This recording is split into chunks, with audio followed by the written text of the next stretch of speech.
Aunt Janice slid the file across the table like a warrant, insisting I sign, or the IRS would devour everything. She claimed she was saving me before I could lift my pen. The estate lawyer looked up, stating calmly, "That is not how this works." The room went silent as he opened an envelope bearing my grandmother's handwriting. In that moment, I realized the taxes were a lie. My grandmother had not left a gift. She had left a trap. My name is Aurora Mitchell, and I had been inside the conference room at Brandt & Keller for exactly 4 minutes before my family tried to rob me. The room smelled of lemon polish and old paper, a dry, sterile scent that did nothing to mask the underlying odor of desperation coming from the other side of the mahogany table. My Aunt Janice sat in the center chair, flanked by my cousins, Derek and Mallory. They were arranged like a tribunal, their postures rigid, their eyes fixed on me with a mixture of pity and predatory anticipation. It was a tableau I had seen a dozen times before at Thanksgiving dinners and Christmas parties. But today the stakes were not the last piece of pumpkin pie or the best seat in front of the television. Today, the stakes were the legacy my grandmother had left behind. "You are late," Janice said. She did not check her watch. It was a power move. A small, calculated lie designed to put me on the defensive before I had even taken my seat. I pulled out the heavy leather chair opposite them and sat down, placing my bag on the floor. "It is 2 o'clock exactly. Janice, I am not late." She waved her hand dismissively, the gold bracelets on her wrist clattering together with a sharp, metallic sound. "It does not matter. We have a crisis. Aurora, a significant one. We did not want to worry you with the details, knowing how overwhelmed you get with financial matters. But we are out of time." I said nothing. I just watched her. In my line of work, silence is often the most effective tool in the room. I work in compliance and cyber risk assessment for Northgate Risk Systems. My entire career is built on spotting anomalies, identifying threats, and waiting for bad actors to reveal themselves. My family, however, still viewed me as the drifting niece, the one who worked with computers in a basement somewhere and probably needed help balancing a checkbook. Janice slid a thick manila file folder across the polished wood. "It stopped inches from my hands. The IRS is going to place a lien on the entire estate," she said, her voice dropping to a conspiratorial whisper. "We received notice this morning. The taxes on the estate are astronomical, much higher than we anticipated. If we do not act by 5 o'clock today, they will freeze everything. The house, the accounts, the plaza, everything." Derek leaned forward, tapping a pen against the table. He was wearing a suit that cost more than my first car, but it fit him poorly across the shoulders. "It is a bloodbath. Aurora," he added, "they want 40% immediately. We are talking about hundreds of thousands of dollars in immediate liquidity that the estate just does not have." Janice nodded gravely. "I have spoken to a specialist, a CPA who handles high-risk audits. There is a way to save the core assets. But we have to move fast. We have to trim the fat to save the body." She reached out and flipped the folder open. Inside was a single sheet of paper, a spreadsheet printed in landscape mode with bold red numbers in the bottom right corner. "The Briar Hollow Annex," she said. "The old warehouse Grandma left you. It is the liability. The valuation came in too high, and it is triggering a luxury tax bracket on the rest of the inheritance. It is dragging the whole ship down." I looked at the paper. It was a mess of jargon words like aggregate liability and immediate levy seizure, thrown together in a way that looked terrifying but made absolutely no syntactic sense to a tax professional. "So, what is the plan?" I asked, keeping my voice level. "You need to sign it over," Janice said. "Today, right now. If you transfer the deed to me, I can bundle it with the commercial properties in the plaza. I can absorb the tax hit through my company, write it off as a distressed asset, and pay the IRS the settlement fee. I am willing to take that loss for you, Aurora, to save the family." She pushed a second document toward me. It was a quitclaim deed, already filled out. "I am doing this to protect you," she continued, her eyes wide with manufactured sincerity. "You cannot afford the taxes on that place. Aurora, it is a ruin. The IRS will seize it anyway, and they will garnish your personal wages for the difference. I am offering you a lifeboat. I looked at the deed. Then I looked at the spreadsheet. The CPA listed at the top was a name I did not recognize, and the formatting suggested it had been made in Excel by someone who had only learned to use the software yesterday. The door to the conference room opened, and Elliot Brandt walked in. Mr. Brandt was 70 years old, wearing a three-piece suit that looked as if it had been tailored in 1950. He was the kind of lawyer who still used a fountain pen and dictated letters to a secretary. He had been my grandmother's attorney for 40 years. He carried a distinct air of authority, the kind that did not need to raise its voice to be heard. He sat at the head of the table, placing a thick stack of files down with a heavy thud. He looked at Janice, then at Derek and Mallory, and finally at me. He did not smile. "Good afternoon," he said. "I see the family has gathered." "Mr. Brandt," Janice said, her voice pitching up an octave. "Thank goodness you are here.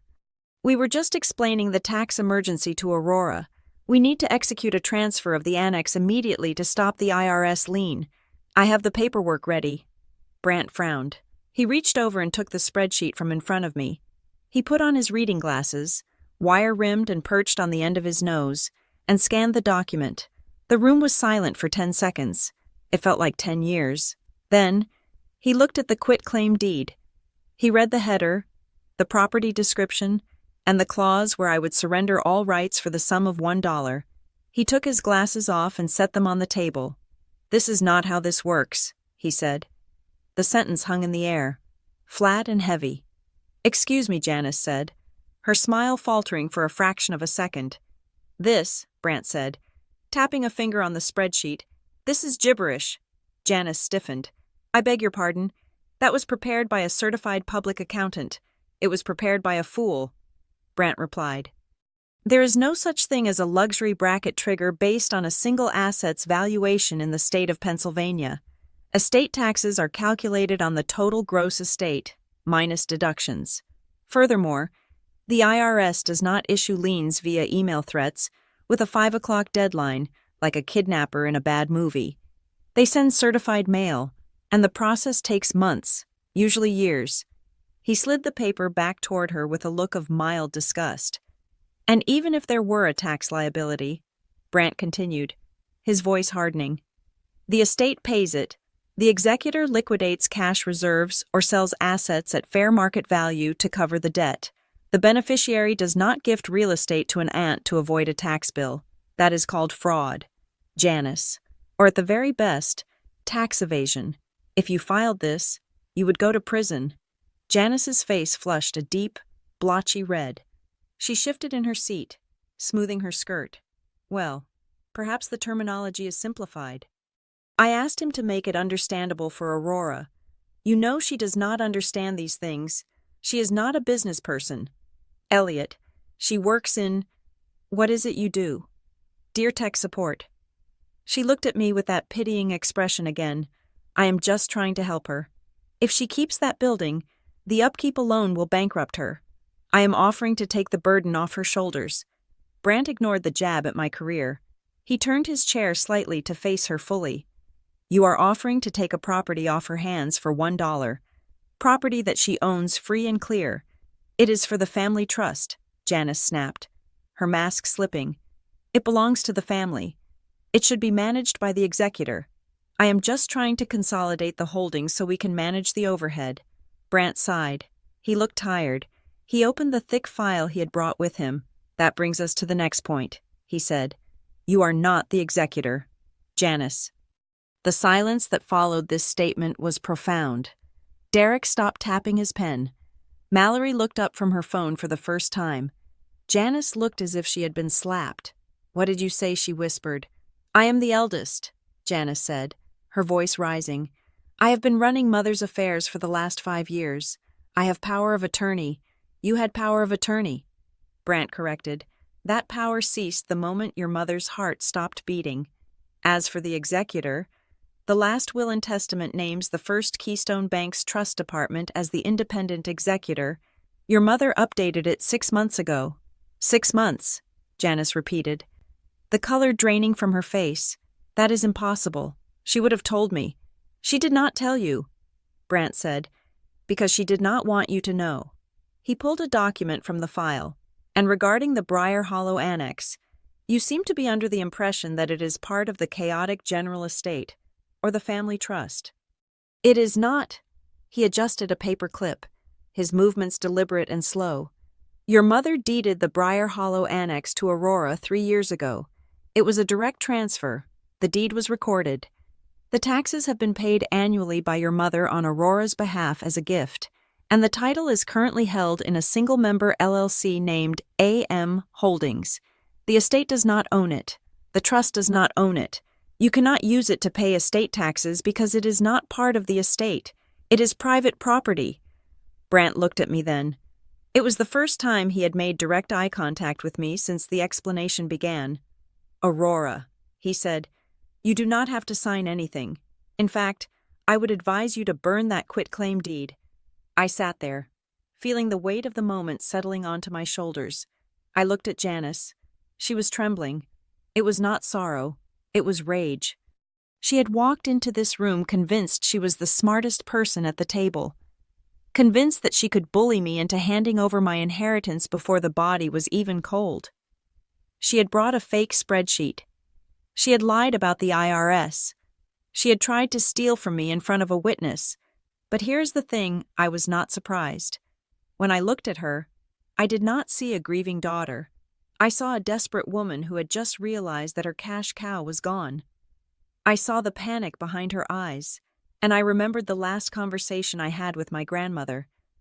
Just a few weeks before she passed, she had held my hand, her grip surprisingly strong for a woman who was fading so fast. They will come for you, Aurora, she had said. They will come with smiles and they will come with threats. They will tell you that you are weak and that they are strong. But you remember this. The annex is yours. I gave it to you for a reason. Keep your eyes open. And when they lie, let them. I looked back at Brant. Thank you. Mr. Brant, I said. My voice was calm. I did not raise it. I did not shout at Janice. I did not accuse her of the attempted theft that had just taken place. Janice stood up abruptly. Her chair scraped loudly against the floor. This is ridiculous, she spat. Mother was not in her right mind 6 months ago. We all know that. She was confused. She was medicated. If she changed the will, it was under undue influence. We will contest this. You hear me? Elliot, we will contest everything. That is your right, Brant said, closing the file. But I drafted that codicil. I videotaped the signing. I have a statement from her physician regarding her capacity on that day. If you want to spend the estate's money fighting a battle, you will lose. That is your choice. But the annex is off the table. It is not yours to fight over. Janice turned her glare on me. You knew, she hissed. You sat there and let me talk, and you knew the whole time. I did not know about the executor change. Actually, that was a pleasant surprise, but I knew about the deed. I had known for 3 years. I had kept the secret just as my grandmother had asked. Let them think it is worthless, she had told me. Let them think it is nothing until the day it means everything. I am going to verify all of this, Janice said, gathering her purse. Come on, Derek, Mallory, we are leaving. We need to hire our own counsel. This firm clearly has a conflict of interest. Brant didn't blink. As the corporate executor is an independent bank, I represent the estate's interests, not yours. Janice. So yes, finding your own counsel would be a wise move, especially considering the audit that the bank will likely perform on your use of the power of attorney funds over the last 5 years.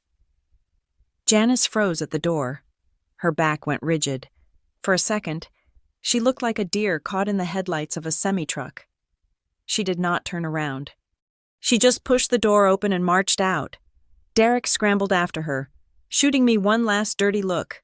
Mallory lingered for a second, looking at me with an expression I couldn't quite read, confusion, maybe, or fear.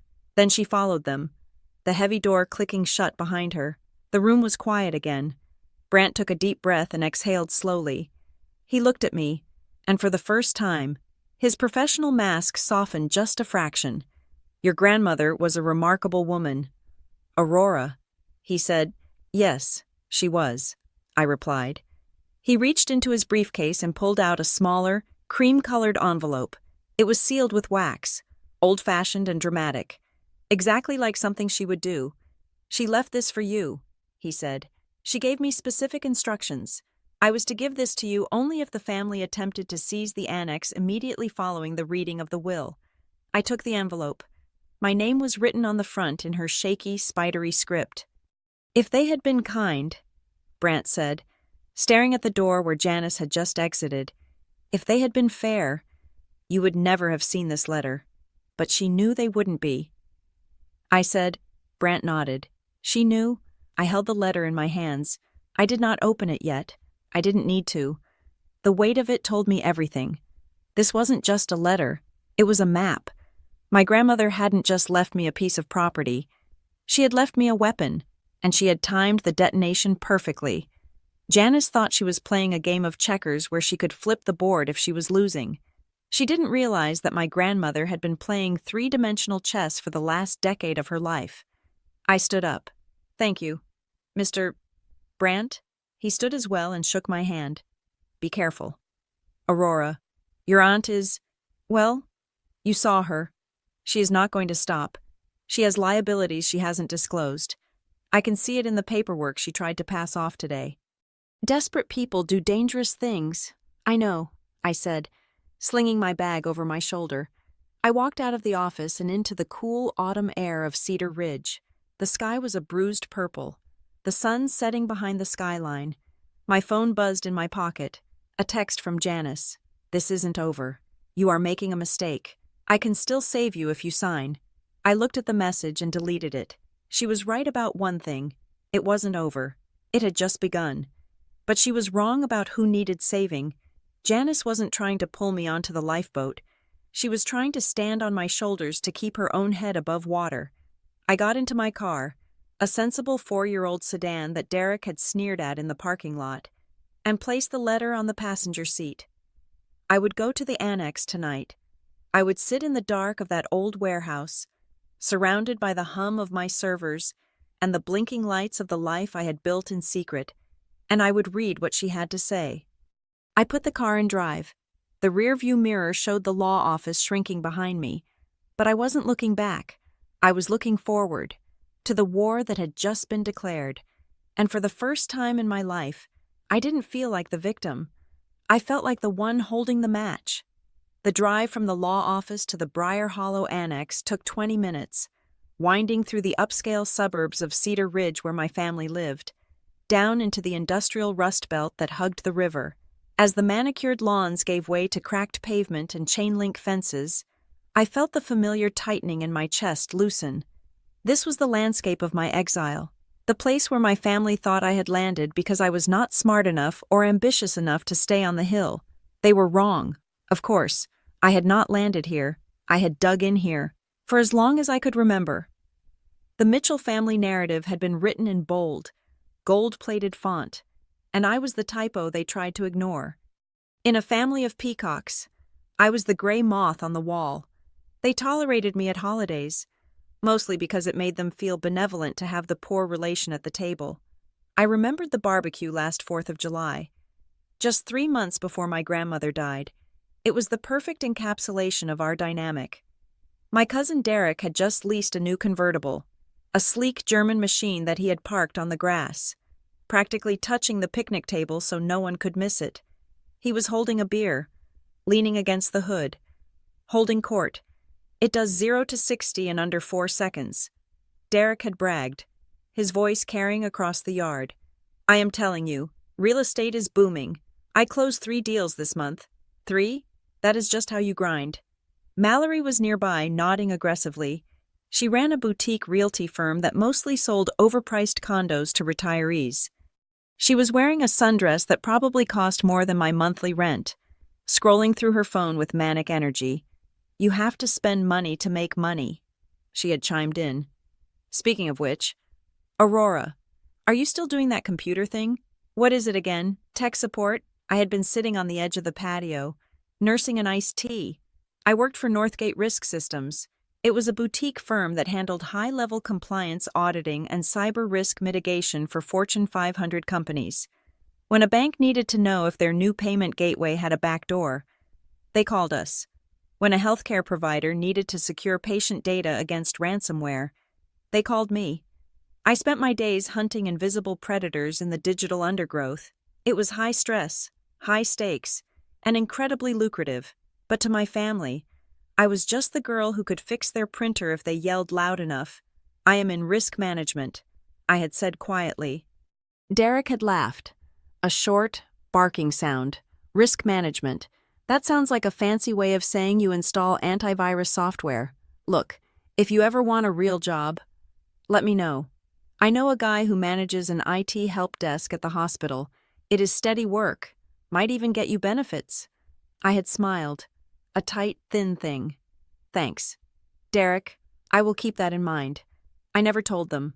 I never told them that my base salary was double what Derek made in a good year. I never told them that my quarterly bonuses could buy his car outright. I stayed silent because silence was safe. If they knew I had money, the dynamic would change. I would go from being the object of their pity to the object of their envy. And in this family, envy was a far more dangerous emotion. They wanted me small so they could feel big. They needed a baseline of failure to measure their own mediocrity against. My grandmother was the only one who saw the truth. She had driven me out to the annex 3 years ago, on a rainy Tuesday when the rest of the family thought she was at a bridge club. We stood in front of the building, a squat, brick structure that had once been a textile storage depot. The windows were boarded up with plywood that had turned gray with rot. The roof had a visible sag in the middle. Weeds grew waist-high through the cracks in the asphalt, reclaiming the parking lot for the earth. To anyone else, it looked like a tear-down project, a liability waiting for a bulldozer. Grandmother had leaned on her cane, staring at the peeling paint on the front door. "Do you know why I bought this place in 1982?" she had asked. "Because it was cheap, I guessed. Because it is invisible," she had corrected. Everyone else looked at the plaza on Main Street. They looked at the flash and the shine. But this place has three-phase power running directly from the grid. It has reinforced concrete floors capable of holding heavy machinery. It has a basement that stays 60 degrees year-round without air conditioning. She had turned to me, her eyes sharp and clear. "You are like this building. Aurora, the family looks at you and sees the peeling paint. They see the weeds. They do not see the foundation. They do not see the power running underneath." She handed me a heavy iron key. "I am transferring the deed to you, not when I die. Now, but you must promise me one thing. Anything." I had said, clutching the cold metal. "Do not fix the outside," she had commanded. "Fix the inside. Make it strong. Make it yours. But leave the boards on the windows. Leave the weeds." Why, I had asked. "Because the moment you make it look valuable, they will want it," she said. "The most valuable things in life are the ones nobody else bothers to look at twice. If you paint the front door, the tax assessor will come. If you plant flowers, your cousins will ask why you have such a nice asset when you are supposedly struggling. Let them think it is a burden. Let them think you are doing me a favor by taking it off my hands." I had followed her advice to the letter. I pulled my car up to the side entrance of the annex now, navigating carefully around a pothole I had intentionally left unfilled. The building loomed dark and silent against the evening sky. To the casual observer, it looked abandoned. There was a rusted padlock on the front gate, and a condemned sign I had salvaged from a dumpster leaned against the wall, adding a nice touch of decay. But as I keyed in the code on the concealed keypad by the service door, the illusion vanished. The heavy steel door clicked open with a smooth, hydraulic hiss. I stepped inside, and the smell of wet concrete and rust was instantly replaced by the sterile hum of filtered air. The interior of the Briar Hollow Annex was a fortress. Over the last 3 years, I had poured nearly $200,000 into the renovation, doing much of the labor myself or hiring out-of-town contractors who signed non-disclosure agreements before they even saw the blueprints. I walked through the soundproofed vestibule and into the main server room. Rows of black server racks hummed with soft blue lights. The air was crisp, kept at a constant temperature by a redundant cooling system I had routed through the old ventilation shafts to hide the exhaust signatures. This wasn't just a warehouse. It was a Class A data center and a digital forensics staging ground. I had 3 major contracts running currently. One was with a regional law firm that needed secure, off-site storage for discovery documents in a massive class action lawsuit. Another was with a forensic accounting firm that needed a clean environment to reconstruct shattered hard drives from corporate fraud cases. And the third was my own project. A massive data scraping operation I ran to monitor compliance risks for my employer. My family thought I was hoarding junk in a damp warehouse. In reality, I was sitting on a digital goldmine that generated a steady 7-figure revenue stream. I sat down at my workstation, a curved desk with 4 monitors, and tossed my keys on the surface. The screens flickered to life, bathing the room in a cool glow. I saw the network status green, stable, secure. I leaned back in my ergonomic chair and closed my eyes, letting the hum of the fans wash over me. This was my sanctuary. This was the one place in the world where I did not have to pretend to be lesser than I was. But the peace was fragile. I knew that now. My mind drifted back to the funeral. 2 weeks ago, the service had been tasteful, heavy on lilies and light on genuine emotion. Janice had worn a black veil, looking like a grieving widow from a Victorian novel, despite the fact that she had spent the last 5 years complaining about how much work it was to manage grandmother's doctors. At the reception afterwards, held at Janice's pristine suburban home, she had cornered me near the buffet table. I was holding a plate of cold pasta salad, trying to blend into the wallpaper. "Poor Aurora," she had said, her voice loud enough for the nearby guests to hear. "I know Mother leaving you that old annex must feel like a slap in the face. It is essentially a pile of bricks. I am sure she meant well." I had murmured, playing my part. "Well, honestly," Janice had continued, sipping her white wine, "you should probably look into selling it immediately. The property taxes alone will eat you alive on your salary. I would hate to see you get into debt over a sentimental piece of garbage. I can probably get my accountant to figure out a write-off for you.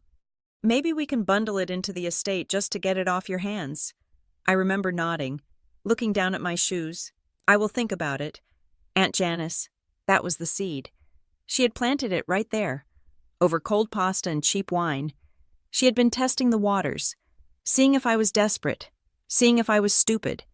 When I did not immediately beg her to take it, she must have formulated the plan she executed today in the lawyer's office. She did not know about the servers. She did not know about the contracts. She thought she was stealing a copper penny, unaware that it was a rare coin worth millions. My phone buzzed on the desk, jarring me back to the present. I picked it up. It was the text message from Janice again. I had not deleted it from the notification history. "Sign it. I am saving you." I stared at the words. Saving me. For 30 years. That had been the narrative. Janice the savior. The matriarch. The one who held the chaotic Mitchell family together. She saved us from embarrassment. She saved us from bad decisions. She saved grandmother from loneliness. Or so she claimed. But looking at the lie in the lawyer's office, the fake spreadsheet, the panicked urgency, the blatant manipulation, I realized the script had flipped. Janice was not trying to acquire the annex because she wanted to expand her empire. People who are expanding empires hire real lawyers and use real spreadsheets. They do not ambush their nieces with threats of IRS liens that do not exist. You do not try to steal a worthless asset unless you are desperate for collateral. She was not saving me from taxes. She was trying to use my asset to plug a hole in her own ship. I pulled up a search window on my center monitor. My fingers flew across the mechanical keyboard, the sound sharp and rhythmic like gunfire. I didn't need a private investigator to start. I had access to public databases that most people didn't even know existed. I typed in Janice Mitchell and Mitchell Properties LLC. I was not looking for tax records yet. I was looking for patterns. A window popped up, a civil court docket from 2 counties over, a judgment for an unpaid vendor invoice, dated 4 months ago. It was small, only $5,000. But for a woman who drove a Mercedes, an unpaid $5,000 bill was a crack in the dam. I typed in another query. First Keystone Bank. Notice of default. Nothing yet. But the night was young. I looked around my fortress. The blinking lights of the servers seemed to wink at me. My grandmother had told me to fix the inside, to make it strong. She had known that one day. The storm would come. She had given me a ruin so I could build a bunker. I looked at the text message one last time. I am saving you. No, Aunt Janice. I whispered to the empty room. You are drowning, and you just grabbed onto the only person in the family who knows how to swim. I reached into my bag and pulled out the cream-colored envelope Mr. Brandt had given me. The wax seal was cool to the touch. I wasn't ready to open it yet. I wanted to sit with this feeling for a moment longer, this cold, hard realization that the people who had looked down on me my entire life were actually standing on quicksand. I turned back to the screen. I had work to do. If Janice wanted a war over paperwork, she was about to learn that she had brought a knife to a drone strike. The assault began at 7 a.m, not with a knock on the door, but with a digital chime that echoed through my apartment. I was sitting at my kitchen island, nursing a mug of black coffee and reviewing the server logs from the night before. When my phone lit up, it was a notification from the family email chain, a thread I had muted 3 years ago but never actually left. The subject line read, Urgent Protecting Mother's Legacy. My Aunt Janice had not slept. While I had been securing my network, she had been securing her narrative. I opened the email. It was a masterpiece of passive-aggressive manipulation, sent to everyone from my cousins to second cousins in Ohio, and even a few distant relatives I had not seen since I was 12. Dearest family, it began. It breaks my heart to bring you this news so soon after Mother's passing. We are facing a critical situation with the estate due to unforeseen tax liabilities. I am working tirelessly to resolve this, but I have hit a roadblock. Aurora, in her grief and confusion, is refusing to release a property that is essential to settling these debts. She does not understand the severity of the IRS's position. If we do not act as a united front, the government will place a lien on everything Mother built. Please, pray for her to see reason before it is too late. I stared at the screen. She was brilliant, in a twisted sort of way. By framing me as confused rather than malicious, she undermined my competence. By invoking the IRS, she triggered a primal fear in every middle-class relative on the list, and by asking for prayers, she claimed the moral high ground. My phone buzzed again, then again. 3 text messages from relatives asking what was going on, one from a cousin in Pittsburgh asking if I needed a loan. Janice had weaponized the family tree against me before I had even finished my breakfast. I did not reply. In crisis management, you never engage with the noise, you find the source of the signal.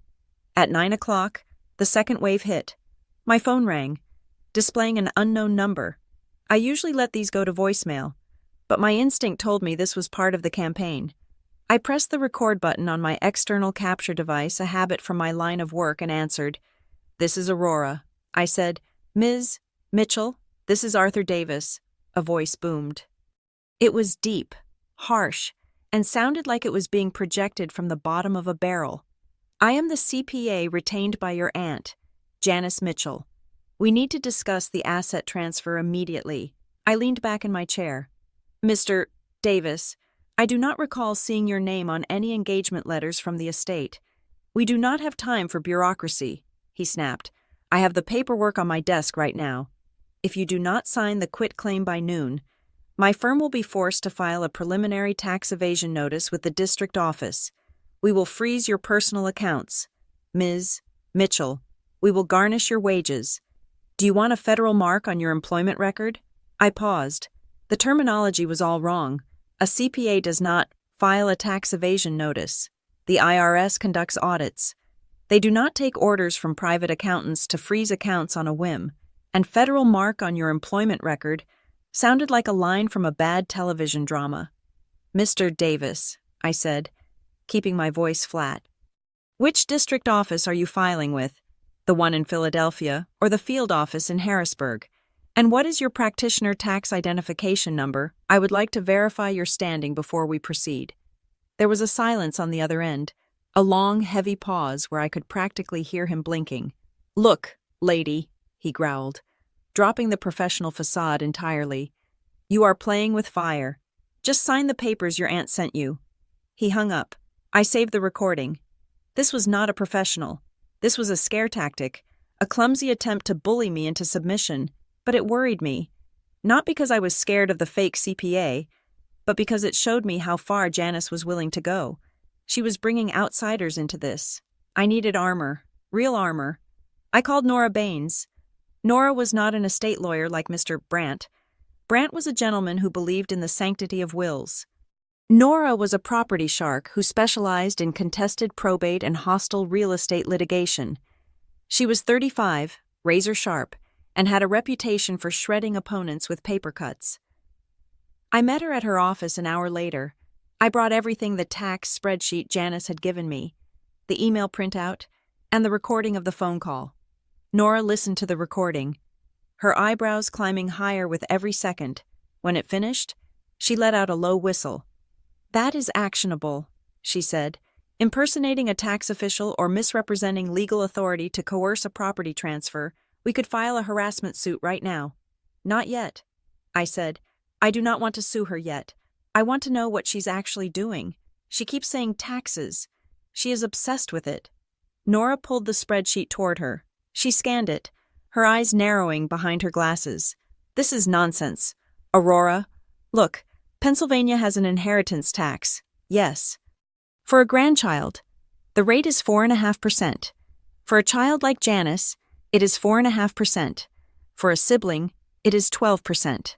But here's the kicker. The tax is based on the value of the asset at the date of death. Even if the annex was worth $1 million, which it is not on paper, the tax liability falls on the recipient, or the estate pays it from the residual cash. She tapped the paper, but she is conflating estate tax with inheritance tax. The federal estate tax exemption is over $12 million this year. Unless your grandmother was secretly hiding gold bars in the basement, her estate does not owe a dime to the federal government. There is no luxury tax bracket for old warehouses. Janice is throwing scary words into a blender and hoping you drink it. So why the panic, I asked? Why the deadline? Why the fake CPA?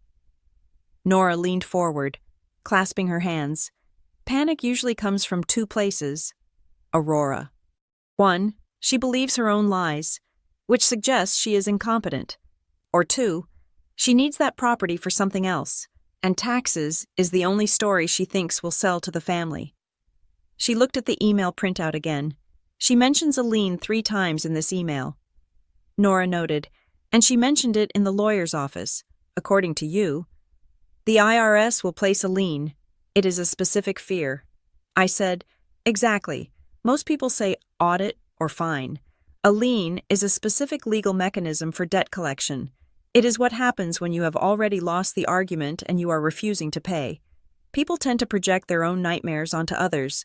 I felt a click in my brain, a connection forming. Can we check her, I asked. Not the estate. Janice? Nora smiled. It was not a nice smile. It was the smile of a hunter who just spotted movement in the brush. Public records are a beautiful thing, she said. If she has a judgment in Pennsylvania, it is in the system. While Nora logged into the Protha Notary's database, my phone buzzed again. It was a Google alert I had set up for Briar Hollow Annex. I opened the notification and felt my stomach drop. It was an Instagram story. My cousin Derek. He was standing in front of the annex, my annex. He had applied a gritty filter to the photo, making the building look even more derelict than it was. He was leaning against the rusted gate, giving a thumbs up. The caption read, "Saying goodbye to the old family relic. Shame it has to go to pay the bills. But business is business. Big moves coming soon for the Mitchell portfolio. Real estate grind family first." He had tagged the location. My heart hammered against my ribs. It wasn't the insult that bothered me. It was the exposure. My clients, the law firm, the forensic accountants, they valued discretion above all else. If they saw a local real estate agent posting about selling the facility where their sensitive data was stored, they would panic. They would pull their contracts. "Derek, you idiot," I whispered. I showed the phone to Nora. "They are trying to force a sale by announcing it," Nora said, her eyes cold. "It is a brilliant move for a teenager. Terrible for a legal strategy. He just admitted public knowledge of the asset's status while the title is in dispute. I need to stop this." I said, "My clients. We will draft a cease and desist," Nora said, typing rapidly. "We will slam Derek with a demand to take that down within the hour or face a suit for slander of title. But first, look at this." She turned her monitor toward me. The screen was filled with rows of text. Legal filings. Janice Mitchell. It was not just one entry. There were 4. "Here," Nora pointed. 2 years ago. A judgment for $45,000 in favor of a commercial interior design supplier. Unpaid. She scrolled down. Last year, a default judgment from a credit card company. $22,000. "And here's the big one," Nora said, her voice dropping. 6 months ago, the Commonwealth of Pennsylvania filed a tax lien against Mitchell Interiors, LLC. That is her staging company, isn't it? "Yes." I said, "She always said business was booming. Business might be booming, but she is not paying her share." Nora said, "She owes the state $38,000 in back sales tax. That is not an estate problem." "Aurora, that is a criminal problem if she collected the tax from customers and didn't remit it." I stared at the numbers. The total debt was over $100,000, and those were just the public judgments.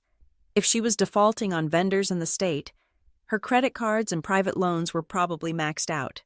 "She is broke," I said. The realization washed over me. She is drowning in debt, and she is the executor, or she thought she was. Nora corrected. "She probably spent the last 5 years dipping into your grandmother's accounts to pay the minimums on these debts, keeping the wolves at the door. But now the accounts are frozen because of the death, and the bank has taken over. The cash flow stopped. She needs the annex," I said. "She needs to sell it to pay her own liens. She needs to sell it to hide the fact that she has been stealing." Nora said, "If she can get you to sign it over for taxes, she can flip it, pay off her personal tax lien, and tell the family she settled the estate issues. She is robbing Peter to pay Paul. And you are Peter." The puzzle pieces slammed together. The urgency, the desperation, the fake CPA. She wasn't trying to save the estate from the IRS. She was trying to save herself from bankruptcy and potential fraud charges. "Speaking of the fake CPA," Nora said, opening a new tab, "I ran that name you gave me, Arthur Davis. And there are 12 Arthur Davises licensed as CPAs in Pennsylvania," Nora said. "I called 3 of them while you were in the restroom. None of them know who Janice Mitchell is. And the number he called you from, it is a burner app. I traced the VoIP signature. It is a disposable line, so he is an actor," I said, "or a friend she owes a favor." "He is a fraud," Nora said firmly, "and that is our leverage." She hit print. The laser printer in the corner whirred to life, spitting out pages of judgments, liens, and the draft of the cease and desist for Derek. "Here's the plan," Nora said, handing me the stack. "We do not tell them what we know, not yet. If we reveal the judgments now, she will go to ground. She will destroy evidence. We need to let her think her plan is working, just enough to get her to commit to a formal legal position. We need her to file something with the court stating these lies. You want her to perjure herself," I said. "I want her to dig a hole so deep she can't climb out." Nora replied, "We are going to build a paper wall." Aurora. "We are going to demand documentation for every single claim she makes. You want the annex for taxes. Fine. Show us the IRS assessment. Show us the appraisal. Show us the estate account ledgers for the last 5 years." She looked me in the eye. She cannot show us those things because they do not exist or they incriminate her. So she will panic. And when she panics, she will make a mistake. I took the papers. I felt a cold calm settling over me. My grandmother had warned me. They will come with smiles and threats. Janice had used up her smiles years ago. Now she was using threats. But threats only work if you are afraid. And looking at the list of Janice's failures, printed in black and white, I wasn't afraid anymore. I was just focused. I stood up. Send the letter to Derek. I said, tell him if that post isn't down in 30 minutes, I will sue him for the loss of potential business revenue. And Janice, Nora asked. I pulled my phone out. I had a text from her. Sent 5 minutes ago. Did Mr. Davis call you? We are running out of time. Aurora. I typed a reply. He called. I am reviewing the numbers. I will need to see the official IRS notice of deficiency before I can sign. My lawyer says it is standard procedure. I hit send. It was the perfect bait. I wasn't saying no. I was asking for paper. And I knew, with absolute certainty, that paper was the one thing Janice could not produce. Nora grinned. Nice. You are learning. I learned from the best. I said, thinking of the old woman who had handed me a key and told me to keep the boards on the windows. I left Nora's office and walked out into the bright afternoon sun. The city looked different now. It wasn't just a collection of buildings. It was a grid of assets and liabilities, of debts and secrets. Janice thought she was playing a game of intimidation. She didn't realize she had just invited a forensic auditor to look at her books. I got into my car and checked Instagram. Derek's post was gone. Round 1 to the girl in the basement. But I knew Janice wouldn't stop. She couldn't stop. The liens were chasing her, and she had to outrun them. I just had to make sure she didn't use my back as a stepping stone. I drove toward the annex. I had client data to decrypt, and now I had a new investigation to run. I was going to find out exactly where every cent of my grandmother's money had gone for the last 5 years, and when I found it, I was going to make sure the whole family saw the receipt. To find a thief who wears a mask of family loyalty, you do not hire a private investigator. You hire a mathematician with a cynical streak. I found Graham Ives through a recommendation from the legal counsel at Northgate. Graham was not a warm man. He operated out of a small, glass-walled office in the financial district that smelled faintly of antiseptic and expensive coffee. He was a forensic accountant, a man who spent his life reconstructing the shattered remains of corporate embezzlements and divorce settlements. To Graham, numbers were not just values. They were behavioral footprints. I sat across from him on a Wednesday morning, 2 days after Janice's email blast. The city outside was gray and raining, mirroring the static in my head. I need you to look at the estate, I said, sliding a hard drive across his pristine desk. Specifically, I need you to look at the last 24 months of my grandmother's financial activity.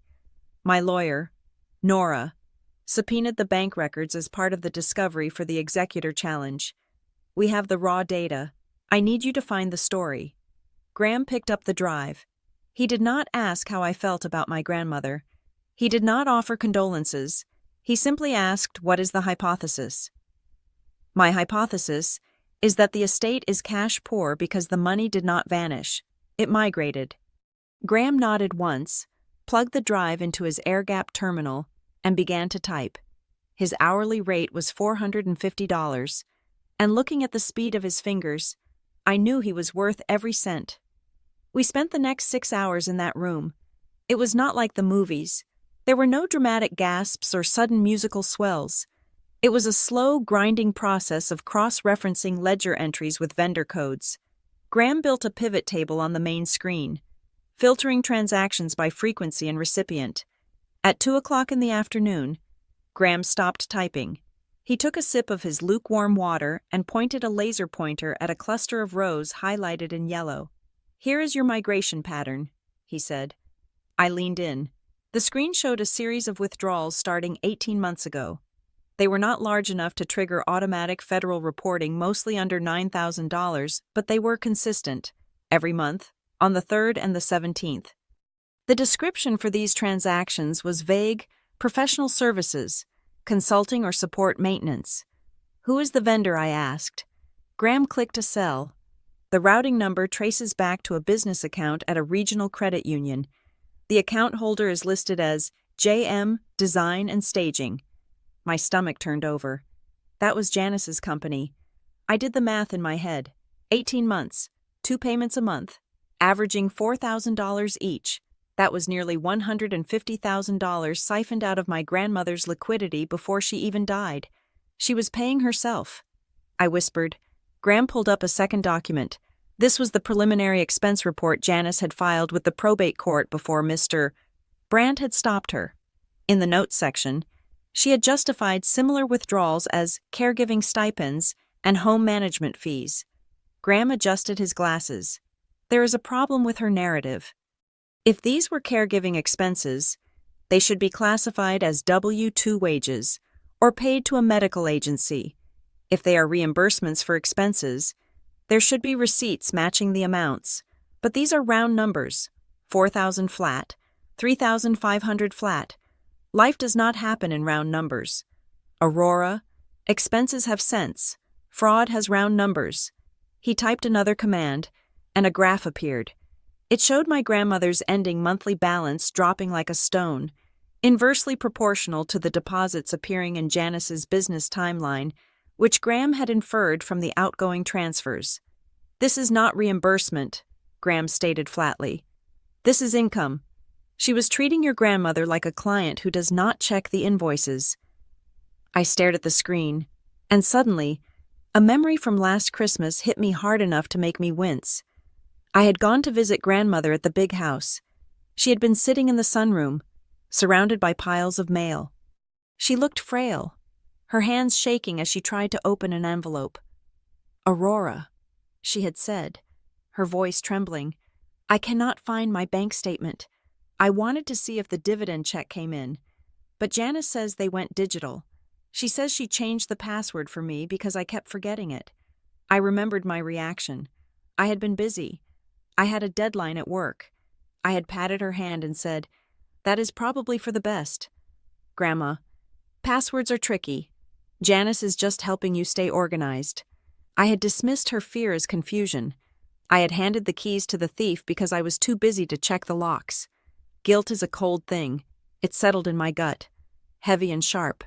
Janice hadn't just stolen money. She had stolen my grandmother's autonomy. She had gaslighted an old woman into believing she was incompetent so she could rob her blind. Is there more? I asked, my voice tight. Graham didn't look at me. He knew better than to acknowledge the emotion in the room. He just clicked to the next tab. Yes, there is a loan. He highlighted a transaction from 10 months ago, a lump sum transfer of $50,000. The recipient was redacted in the bank statement, listed only as outgoing wire. Title company. A title company, I asked. Did she buy property? No. Graham said, I cross-referenced the county recorder's office. Your grandmother did not buy or sell any real estate in that window. However, look at the repayments. He pointed to the inflow column. Starting 1 month after the $50,000 wire, there were inbound transfers of $400 a month coming from Janice's personal checking account. She borrowed $50,000, I said, and she is paying it back at $400 a month. At that rate, Graham said, calculating quickly, it would take her over 10 years to pay the principal, assuming zero interest. But here's the catch. The payments stopped the day your grandmother died. I looked at the data. He was right. The moment the heart stopped, the payments stopped. Janice had decided the debt died with the creditor. I called Nora immediately. I put her on speakerphone so she could hear Graham's breakdown. When Graham finished explaining the consulting fees and the loan, the line was silent for a long moment. This changes the posture of the case, Nora said, her voice losing its usual lawyerly detachment and becoming something sharper.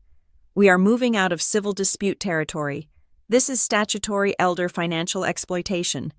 What does that mean for the annex? I asked. It means we have a nuclear option, Nora explained. In Pennsylvania, if we can prove a fiduciary used their access to exploit a dependent adult, we can petition to have them disinherited entirely, not just the annex, everything. We can claw back every dime she took, plus triple damages and legal fees. I looked at the graph on the screen, the visual representation of my aunt's betrayal. I do not want to destroy her just to destroy her. I said, I want the truth. I want it so clear that even Derek and Mallory cannot spin it. I want to walk into that courtroom and not say a word. I want the paper to do the talking. Then we need one more link. Graham interrupted. He spun his monitor around to face me directly. I have been trying to reconcile the monthly service fees, he said. Most of them are standard. Utilities, insurance, cable. But there is one fee that stands out. It is small, $45 a year, a safety deposit box. I said, correct. But look at the bank. He pointed to the entry. First Keystone Bank, box rental. That is where the trust is held. I said, that makes sense. It makes sense for your grandmother. Graham said, but look at the billing date. The fee is deducted automatically from your grandmother's account. But the box rental agreement number referenced on the statement, it does not match the box listed in her estate inventory. I frowned. What do you mean? The estate inventory lists box number 402. Graham said, we have the contents log for that. Jewelry, birth certificates, the deed to the main house, but this fee is for box number 519, 2 boxes, I said, and here is where it gets interesting. Graham continued, I called the bank's records department this morning, pretending to be a junior auditor verifying an internal code. I asked them to confirm the lessee on box 519, and they couldn't, Graham said, because the box is not just in your grandmother's name, it is a joint lease. With Janice, I guessed. No, Graham said, if it were Janice, she would have rated it by now. The bank record shows the secondary signer has a different last name, but the system flagged it as restricted access before the clerk could give me the name. He leaned back, tenting his fingers. Whoever is on that box with your grandmother, it is not a Mitchell. And whatever is in that box, Janice does not know about it, because if she did, she would have stopped the automatic payment to keep it off the radar. I stared at the number box 519. My grandmother was a woman of secrets. She had given me the annex. She had given me the letter in Mr. Brandt's office, but she had kept one piece of the puzzle hidden even from me. Do we have a key, I asked? Graham shook his head. No key in the inventory, which means the other key holder has it, or it is hidden somewhere Janice hasn't looked. I stood up, pacing the small office. The walls were covered in whiteboard marker, equations and dates that detailed the systematic looting of my inheritance, but box 519 was a blank space. Nora, I said into the phone, can we get a court order to open that box? We can try, Nora said, but if it is a joint lease, we need to notify the other party. We need a name. I do not have a name, I said, but I might know where to find the key, where Nora asked. The annex, I said. I hung up the phone. Graham looked at me. You think she hid a bank key in an abandoned warehouse? She told me to fix the inside, I said, remembering her voice. She told me the most valuable things are the ones nobody looks at. I grabbed my coat. I am done here for today.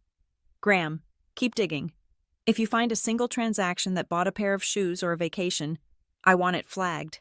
I will find it, Graham said, already turning back to his screen. I walked out into the rain. The city felt tighter now, the pressure mounting. Janice was out there, probably meeting with her fake CPA, plotting her next move to seize the annex. She thought the war was about real estate. She didn't know that the battlefield had shifted.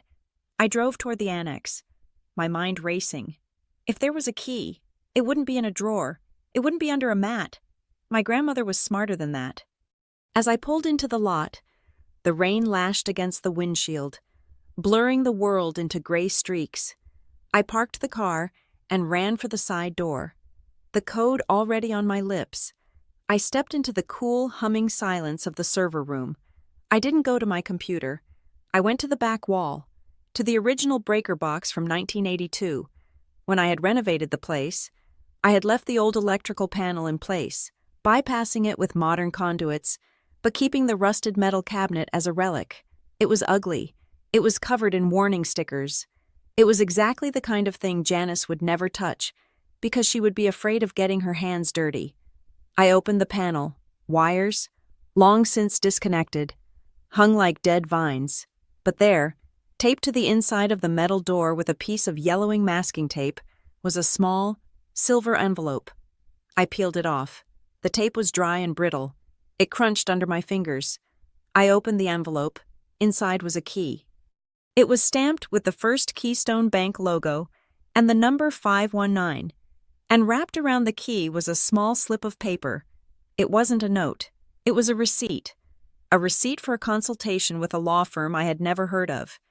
Dated 5 years ago. The name on the receipt was not my grandmother's. It was Eleanor Vance. I stared at the name. Eleanor Vance. The name sounded familiar, like a ghost from a story I had heard as a child. And then it clicked. Eleanor Vance was my grandmother's maiden name, but she hadn't been a Vance for 50 years. Why would she open a safety deposit box under a name she hadn't used since 1960? And why would she do it jointly with someone else? I flipped the receipt over. On the back, in faint pencil, was a single line of text. For the day the wolf knocks. I held the key tight in my hand. The metal was cold, biting into my palm. Janice was the wolf. There was no doubt about that. But this key opened a door to a history I didn't know existed. I took a picture of the receipt and sent it to Nora with the caption, "Found the key. Get the court order. We are going to the bank." I sat down on the floor of the server room, listening to the hum of the machines. The data on the hard drives was binary ones and zeros, true and false. But families were not binary.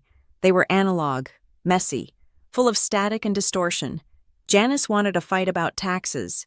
She was about to get a lesson in history, and I had a feeling that whatever was inside Box 519 was going to rewrite the entire script of the Mitchell family legacy. The sound of leverage is not always a bang or a shout. Sometimes, it is the rhythmic beep, beep, beep of a Cisco food delivery truck backing up. 2 days after finding the key in the breaker box, I stood on the cracked asphalt behind the Briar Hollow Annex, watching the morning logistics of the Mitchell family plaza. It was a hive of activity. The plaza, which my grandmother had built in the late 80s, was a strip mall that backed directly onto my property. It housed an Italian restaurant, a dry cleaner, a high-end salon, and a boutique coffee shop. Every single one of those businesses relied on the narrow service alley that ran behind their back doors to receive inventory and take out trash. And every single morning, for 30 years, those trucks had driven over the pavement that lay between the plaza's rear wall and the annex's side wall. Mr. Henderson, a licensed surveyor with a face like weathered leather and a vest the color of a traffic cone, stood next to me. He was peering through his total station, adjusting the lens with calm precision. Nora stood on his other side, holding a rolled-up blueprint that looked brand new. "Are you sure?" Nora asked, her voice cutting through the humid morning air. Mr. Henderson didn't look up. He just gestured to a spray-painted orange line he had marked on the ground 10 minutes ago. "I am not guessing. Ms. Baines," he said, "I have triangulated the corner monuments from the 1952 city plot. The deed descriptions are unambiguous." He walked over to the orange line. It ran parallel to the plaza, about 15 feet away from the back doors of the shops. "This is the property line," he stated, tapping the ground with the toe of his boot. I looked at the line, then I looked at the trucks. The heavy delivery truck for the Italian restaurant was currently parked squarely on my side of the orange paint. In fact, the entire alleyway, the loading zones, the dumpster pads, the employee parking spots was not on plaza land. It was on annex land.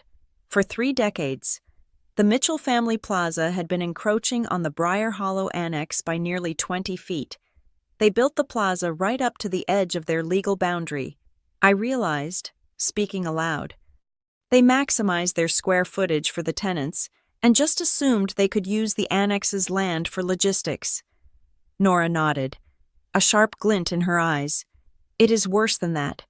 They did not just assume, they paved it. They treated it as their own because the annex was just Grandma's storage, and she never complained. But Grandma is gone," I said, "and the annex is not storage anymore." Just then, the back door of the Italian restaurant flew open. A man in a grease-stained apron came out, dragging a heavy bag of trash toward the dumpster that was sitting, I now knew, on my property. "Hey, you can't park there," he yelled at Mr. Henderson's truck. "We got a delivery coming in 5 minutes." Nora stepped forward. Her suit was sharp. a stark contrast to the grime of the alley. Actually, she said, her voice projecting clearly, you are the one who is parked illegally. In fact, your dumpster is trespassing. The man blinked, confused. Who are you? I am the lawyer for the property owner, Nora said, pointing to me, and we are currently assessing the unauthorized use of this parcel. Before the man could respond, a black Mercedes whipped around the corner of the alley, tires crunching on the gravel. It came to a halt just inches from the orange line. Janice got out. She was wearing oversized sunglasses and a scarf that fluttered in the wind, looking like she was arriving on a movie set rather than a back alley. She had clearly been at the coffee shop in the plaza and had spotted the survey crew. What is this? She demanded, marching over to us. Aurora. Why are there construction people blocking the deliveries? I just got a text from the salon owner complaining about the noise. Good morning, Aunt Janice, I said. We are just clarifying the boundaries. Boundaries? Janice laughed. A harsh, brittle sound. We know the boundaries. The fence is over there. She pointed to a rotting wooden fence at the far edge of the annex lot. That fence was put up by a tenant in 1990 to keep stray dogs out. Mr. Henderson said, stepping in, it has no legal standing. The property line is here. He pointed to the orange paint between Janice's feet. Janice looked down. She looked at the line, then back at the plaza. If the line was real, then the plaza had no back entrance, no loading dock, no fire exit path. It was effectively choked off from the rear. This is ridiculous, Janice spat. We have used this driveway for 30 years. Mother knew it. The whole town knows it. It is a prescriptive easement. We have adverse possession. You cannot just draw a line in the paint and claim the road. Aurora, that is not how the law works. Nora stepped in, smiling that dangerous smile of hers. Actually, Janice, since you brought up the law, let's talk about Pennsylvania property statutes. To claim adverse possession or a prescriptive easement, the use of the land must be hostile. That means it must be done without the owner's permission. She unrolled the blueprint, but we have records showing that your mother, the previous owner of the annex, explicitly gave verbal permission for the deliveries. She allowed it, and in Pennsylvania, if the use is permissive, it can never ripen into an easement, no matter how much time passes. Permission kills the hostility requirement. Janice's face flushed a deep, indignant crimson. She took off her sunglasses. You are splitting hairs. It is family land. The trust owns the plaza, and the annex was Mother's. So it was all the same pot. It was never the same pot, I said quietly. You just treated it that way because it was convenient. You expanded the plaza's profitability by using land you didn't pay for. Janice stepped closer to me, invading my personal space. She smelled of expensive perfume and nervous sweat. So what are you going to do? Aurora, she hissed. Are you going to put up a toll booth? Are you going to block the ambulance access? You want to bankrupt the tenants? These are small business owners, families. If you block this road, you are destroying their livelihoods. Is that who you are now? The cruel landlord. She was pivoting, trying to make this a moral issue because she knew she had lost the legal one. She wanted me to feel guilty. She wanted me to back down to avoid being the bad guy. But I looked at the trucks. I looked at the thriving businesses that paid rent to Janice rent she was using to pay for her lifestyle, while my inheritance was supposedly tax-heavy. I am not going to block the road. Janice, I said calmly. Janice let out a breath, a smug little smile touching her lips. I knew you wouldn't. You do not have the stomach for it. I am going to lease it to you. I finished. The smile vanished. Excuse me, I am proposing a formal easement agreement, I said. Since the plaza requires this land to operate, the plaza can rent the right-of-way from AM Holdings. We will set the rate at fair market value for commercial access in this zip code. Rent, Janice shrieked. You want to charge your own family rent to drive on a piece of asphalt? I am charging a business entity, I corrected. The Mitchell Family Trust is a business. AM Holdings is a business. This is a transaction. I turned to Nora. What is the going rate for a commercial access easement of this square footage? Nora pretended to check her notes. Based on the volume of traffic and the necessity of the access since the plaza is effectively landlocked without it, we are looking at roughly $3,500 a month, plus a retroactive assessment for the last 3 years since you took title. Janice looked like she was choking. 3,000. That is extortion. You are trying to bleed us dry. It is business. Janice, I said, echoing the words Derek had used on his Instagram post. If you do not want to pay, that is fine. I will put up a fence on my property line tomorrow. The trucks can park on Main Street and wheel the supplies in through the front doors. I am sure the salon customers will love the smell of fish and garbage passing through the lobby. Janice looked at the Italian restaurant owner, who was now watching us with wide eyes.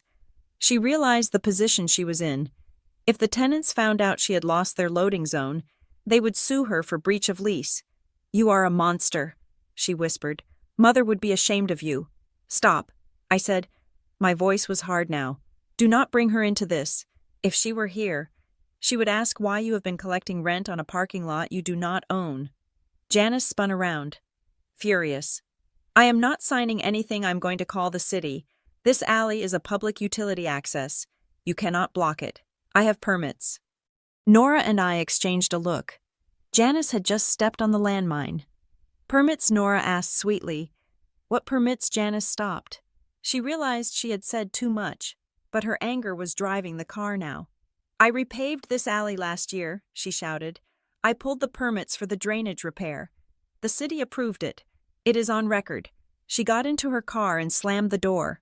The engine roared, and she sped off, gravel spraying against Mr. Henderson's shins.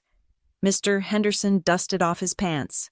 Well, he said dryly, she is right about one thing. If she pulled permits to improve land she doesn't own, that is a matter of public record. Let's go to City Hall, I said to Nora. An hour later, we were standing at the counter of the Cedar Ridge Department of Public Works.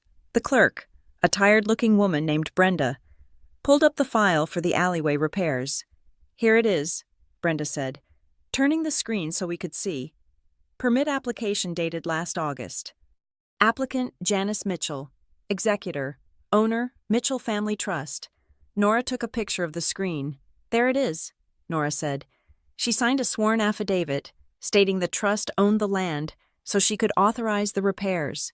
Why would she spend money repairing my land? I asked. She wasn't repairing your land, Nora said. She was burying a pipe. Look at the schematic. I leaned in.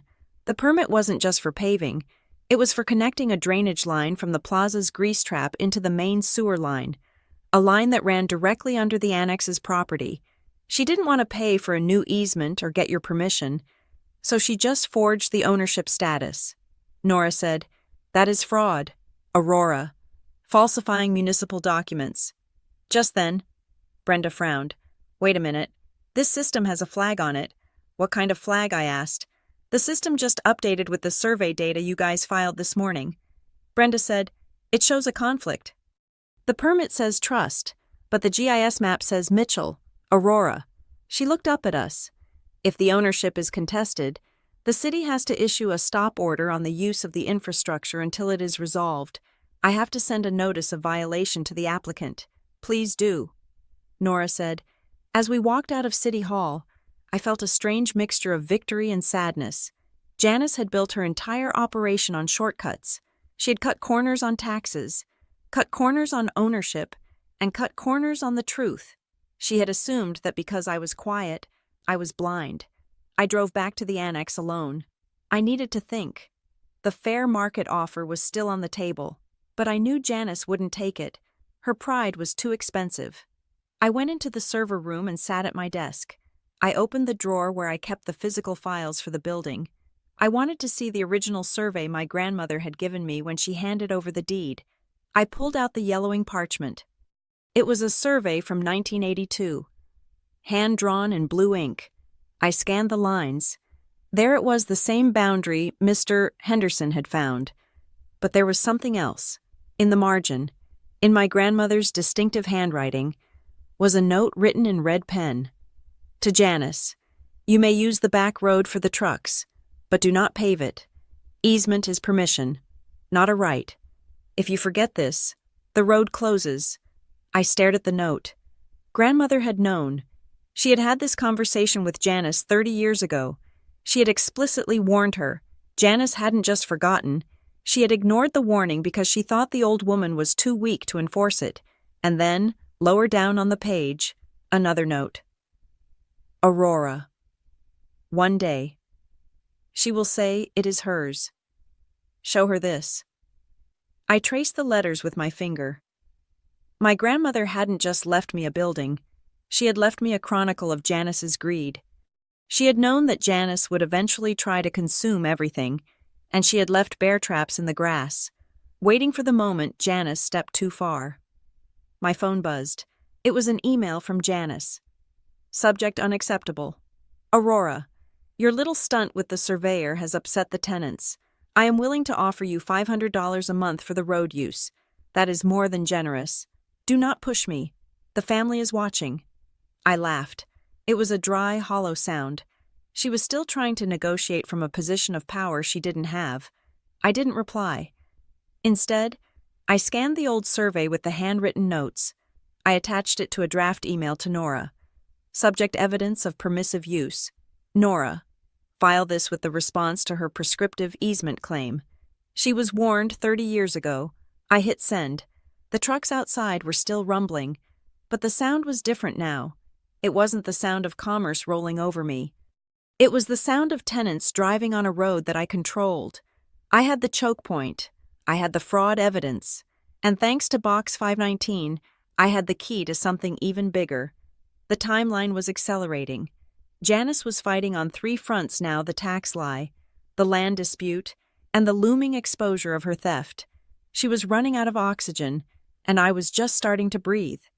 The phone call from Elliot Brandt came at 2 o'clock in the afternoon on a Tuesday. The sky over Cedar Ridge was a flat, slate gray, threatening a storm that refused to break.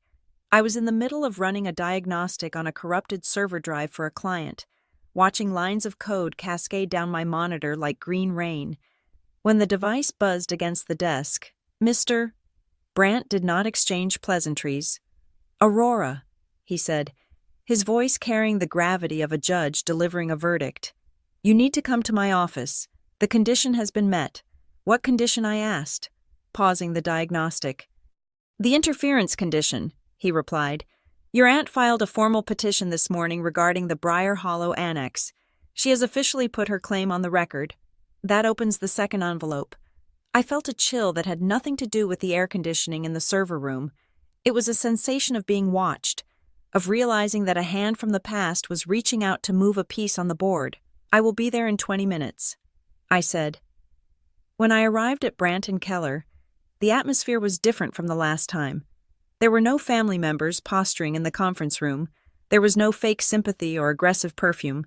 It was just Mr. Brandt, sitting at the head of the heavy mahogany table, with a single thick envelope resting in the center of the polished wood. The envelope was sealed with red wax, stamped with my grandmother's personal signet, a lark taking flight. I had not seen that seal since I was a child. "Sit down, Aurora," Brandt said softly. I took my seat. The room was silent enough that I could hear the ticking of the grandfather clock in the corner. "Your grandmother was a woman of foresight," Brandt began, placing his hands on the table. "She knew that grief does strange things to people, but she also knew that greed does terrible things to family. When she drafted her final will, she created what we in the legal profession call a dead man file." "A dead man file," I repeated. "It is a protective measure," Brandt explained, "a set of documents and instructions that remain sealed and secret unless a specific hostile action is taken against the beneficiary. If Janice had accepted the will as written, if she had been content with the house and the trust stipend, this envelope would have been incinerated 10 years from now, unopened." He looked at the wax seal, but she did not accept it. She attacked, and in doing so, she pulled the trigger. He pushed the envelope toward me. "You should open it." I reached out, my fingers trembling slightly. The paper was heavy, expensive stock. I broke the wax seal. It snapped with a sharp crack that sounded like a dry bone breaking. Inside, there was a letter written on my grandmother's personal stationery and a smaller, velvet pouch. I unfolded the letter. The handwriting was unmistakable, sharp, angular, and unwavering. It was not the shaky script of the dying woman I had visited in the hospital. This was written years ago, when she was still a force of nature. Brant nodded for me to read it. My dearest Aurora. The letter began, "If you are reading this, then I am gone, and your Aunt Janice has done exactly what I feared she would do. She has come for the annex. I am writing this because I know my daughter. I love her. But I am not blind to her faults. Janice has always believed that appearance is the same as substance. She believes that if she looks rich, she is rich. She believes that if she acts powerful, she is powerful. But a house built on debt is just a cage with nice curtains."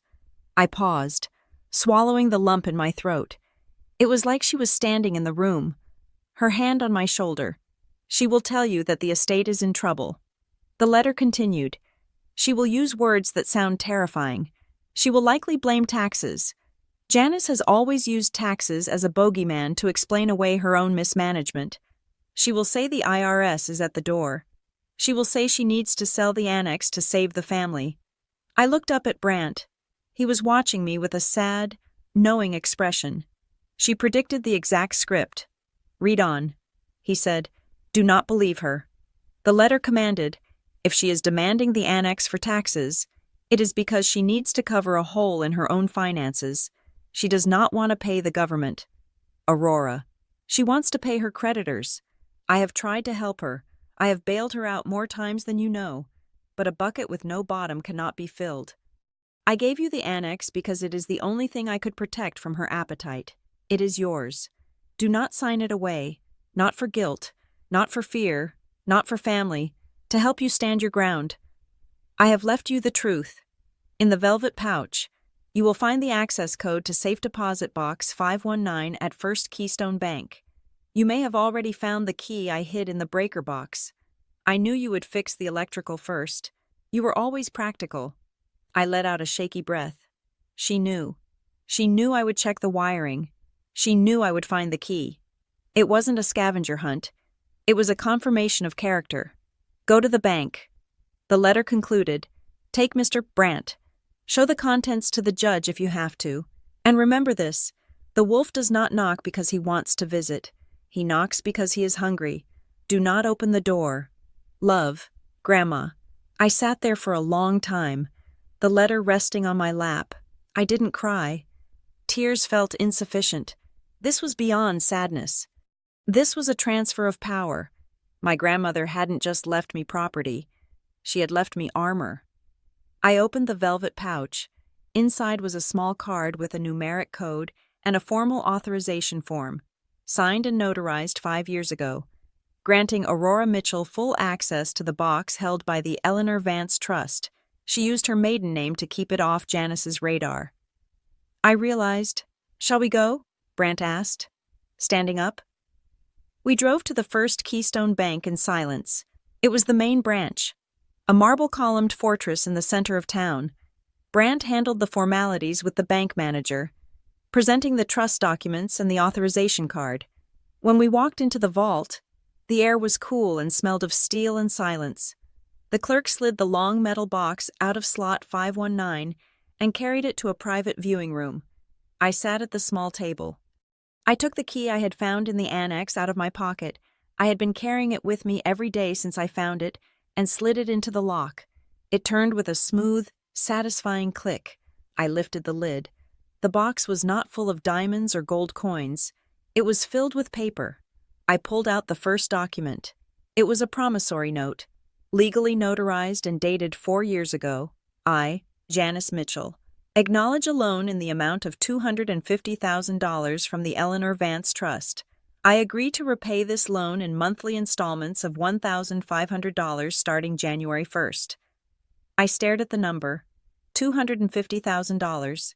She borrowed $250,000, I whispered. Brant leaned in, adjusting his glasses.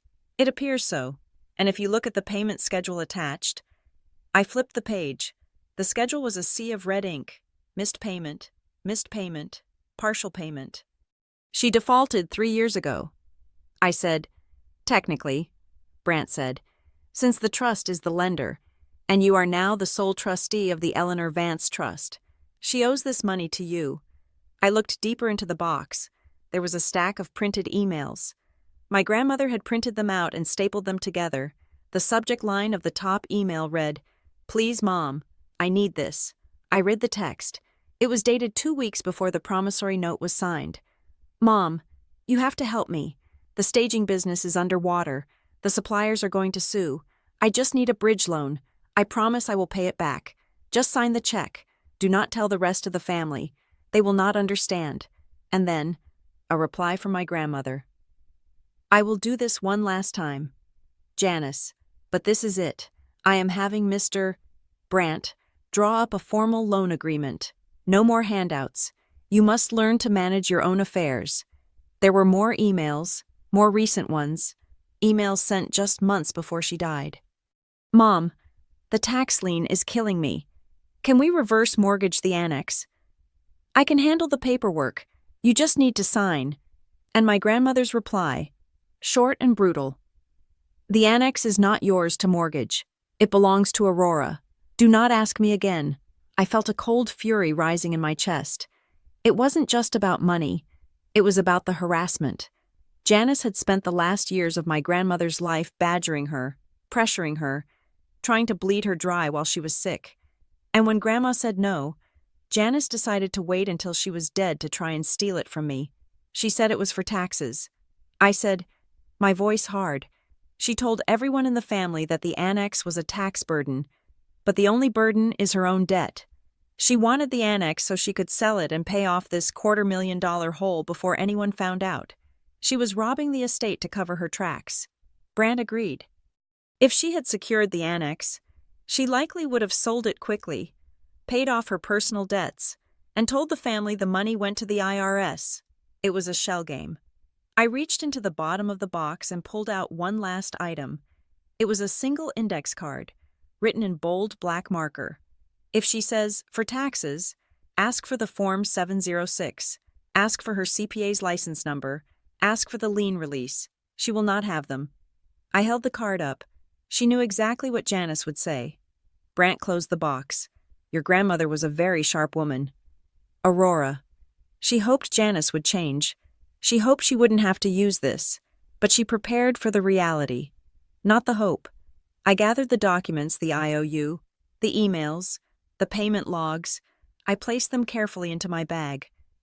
I felt different. When I walked into Brandt's office earlier, I had felt like a defender, trying to hold on to my property. Now, walking out of the bank vault, I felt like a prosecutor. I didn't just have a defense, I had a weapon. Janice had filed a petition to take the annex. In doing so, she had invited the court to look at the estate's finances. She thought she could control the narrative with tears and lies about taxes. She didn't know that I was bringing the receipts. I turned to Brandt as we stepped out into the lobby. What happens now? I asked. Now, Brandt said, putting his hat on. We wait for the hearing. She has filed for an emergency injunction to stop you from operating your business at the annex, claiming it endangers the estate's value. We will respond. Let's not just respond, I said. Let's counterclaim. I want to call in the debt. Brandt smiled. It was a small, sharp smile. I was hoping you would say that. I walked out of the bank and into the storm that had finally broken. Rain was pouring down in sheets, washing the streets of Cedar Ridge clean. I didn't run to my car. I walked. I let the rain hit my face. I thought about the text message. Sign it. I am saving you. I looked at the bank, a massive stone structure that held the truth in its belly. You didn't save me, Janice. I thought, but Grandma did. She didn't just leave me a building. She left me a map out of your trap. And now, I was going to follow it all the way to the end. The fallout from Derek's Instagram post was not a slow burn. It was an explosion. Even though the post had been deleted within 30 minutes, the digital footprint remained. Screenshots travel faster than apologies, and by Wednesday morning, the rumors had reached the one group of people I desperately needed to keep calm my clients. I was sitting in the control room of the annex, staring at a blinking red light on my main communication line. It was Marcus. the chief operations officer for the regional law firm that stored their class action discovery files on my servers. I put on my headset and answered, keeping my voice steady. Good morning, Marcus. I wish it were Aurora, Marcus said, his tone clipped and professional. I just got off the phone with our risk management team. They saw a post circulating on social media suggesting that your facility is distressed. Something about a liquidation sale. It is a misunderstanding, Marcus, I said, typing furiously on my secondary screen to pull up his contract. A family member posted incorrect information. The post has been removed, and legal action has been taken to prevent a recurrence. AM. Holdings is solvent, secure, and nowhere near a sale. That is good to hear, Marcus replied. But in my business, hearing isn't enough. We are storing sensitive client data with you. If you are going through a probate battle or a bankruptcy, our assets are at risk. He paused. I need a guarantee. Aurora. I am sending an independent auditor down there this afternoon. I need to see proof of ownership, proof of operational continuity, and I need to see that your physical security hasn't been compromised by this family drama. If we are not satisfied, we are triggering the exit clause. My stomach tightened. The exit clause meant they could pull their data and their payments within 24 hours. I understand. Marcus, the facility is ready. Send your auditor. I hung up. I didn't have time to panic. I had 4 hours to prep for a white glove inspection, but the universe, or perhaps my grandmother's sense of humor, decided that one inspection wasn't enough. At 1 o'clock, a heavy truck pulled into the side lot. It wasn't the auditor. It was a white pickup truck with the city seal of Cedar Ridge on the door. 2 men in uniform stepped out. One was wearing a fire marshal's helmet. The other held a clipboard that looked like a weapon.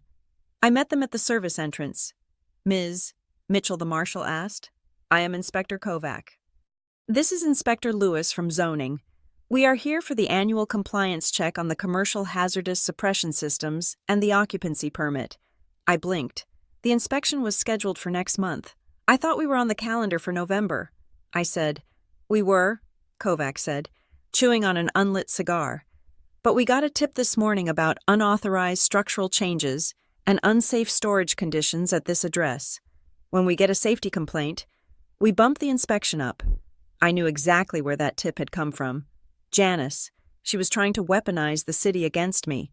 She thought that if she reported the building as unsafe, the city would condemn it, forcing me out and allowing her to take control of the ruin to fix it. Come in, gentlemen, I said, stepping aside. As I held the door, another car screeched into the lot. My heart sank. It was Janice's Mercedes, followed closely by Derek's sports car. They must have been watching the street, waiting for the city truck to arrive. Janice marched up the driveway, waving her hand at the inspectors. Officers, she called out. Thank goodness you are here. I am Janice Mitchell. I am the executor of the estate that owns this property. I called in the concern. Kovac looked at her, then at me. She said she is the executor Kovac asked me. She says a lot of things, I replied. Janice reached the door, breathless and looking vindicated. I need to accompany you on this inspection. She told Kovac, we are very concerned about the state of the building. My niece has been squatting here, and we suspect there are fire hazards. We are in the process of transferring the title to pay off tax liens, so we need a clean bill of health before we can sell. She looked at me with a triumphant smirk. She was playing the responsible adult cleaning up the child's mess. Kovac shrugged. If you are the owner's representative, you can come. But do not touch anything. I said nothing. I keyed in the biometric code, a 6-digit sequence followed by a fingerprint scan. Janice watched, her eyes widening slightly as the heavy steel door hissed open. We stepped into the vestibule. I had designed the entryway to be a decompression zone. The walls were soundproofed with acoustic foam, and the air was filtered to hospital standards. The transition from the humid, gritty outside world to the sterile, humming interior was always jarring. For Janice and Derek, it was like stepping onto a spaceship. They walked in, and their mouths literally dropped open. They were expecting piles of old newspapers and maybe a few dusty computers on card tables. Instead, they were standing in a 1,200-square-foot Class A data center. The raised floor was pristine white tile. The overhead cable trays were organized with military precision. Bundles of blue and yellow fiber optic cables running like arteries along the ceiling. Rows of black server racks stretched down the center of the room, their status lights blinking in a synchronized rhythm of green and amber. The hum was a low, powerful vibration that you felt in your chest. "What is this?" Derek asked, his voice echoing slightly in the acoustic space. Inspector Kovac ignored him. He walked straight to the main fire suppression panel. He opened it and inspected the gauges. FM 200 system. Kovac noted, nodding with approval. Clean agent suppression. No water. Good pressure. Maintenance tags are up to date. He turned to the cooling units. Redundant HVAC with humidity control. He looked at me. "This is not a warehouse.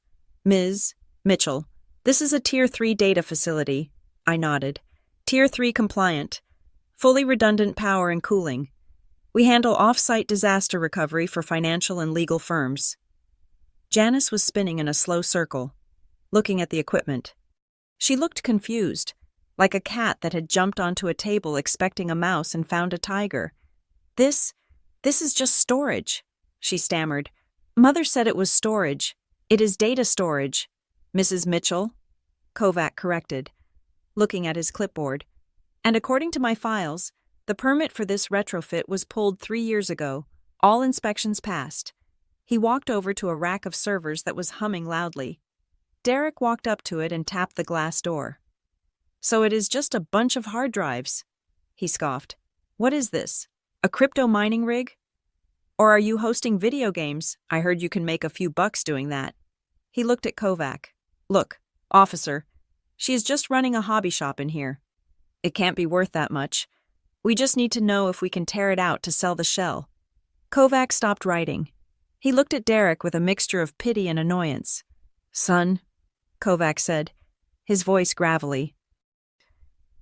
"Do you know what a halon suppression system costs? Just the gas in these tanks is worth more than that car you drove up in." Derek flushed. "What?" "And the hardware." Kovac pointed to the racks. "I inspect the hospital's data center downtown. This setup is cleaner than theirs.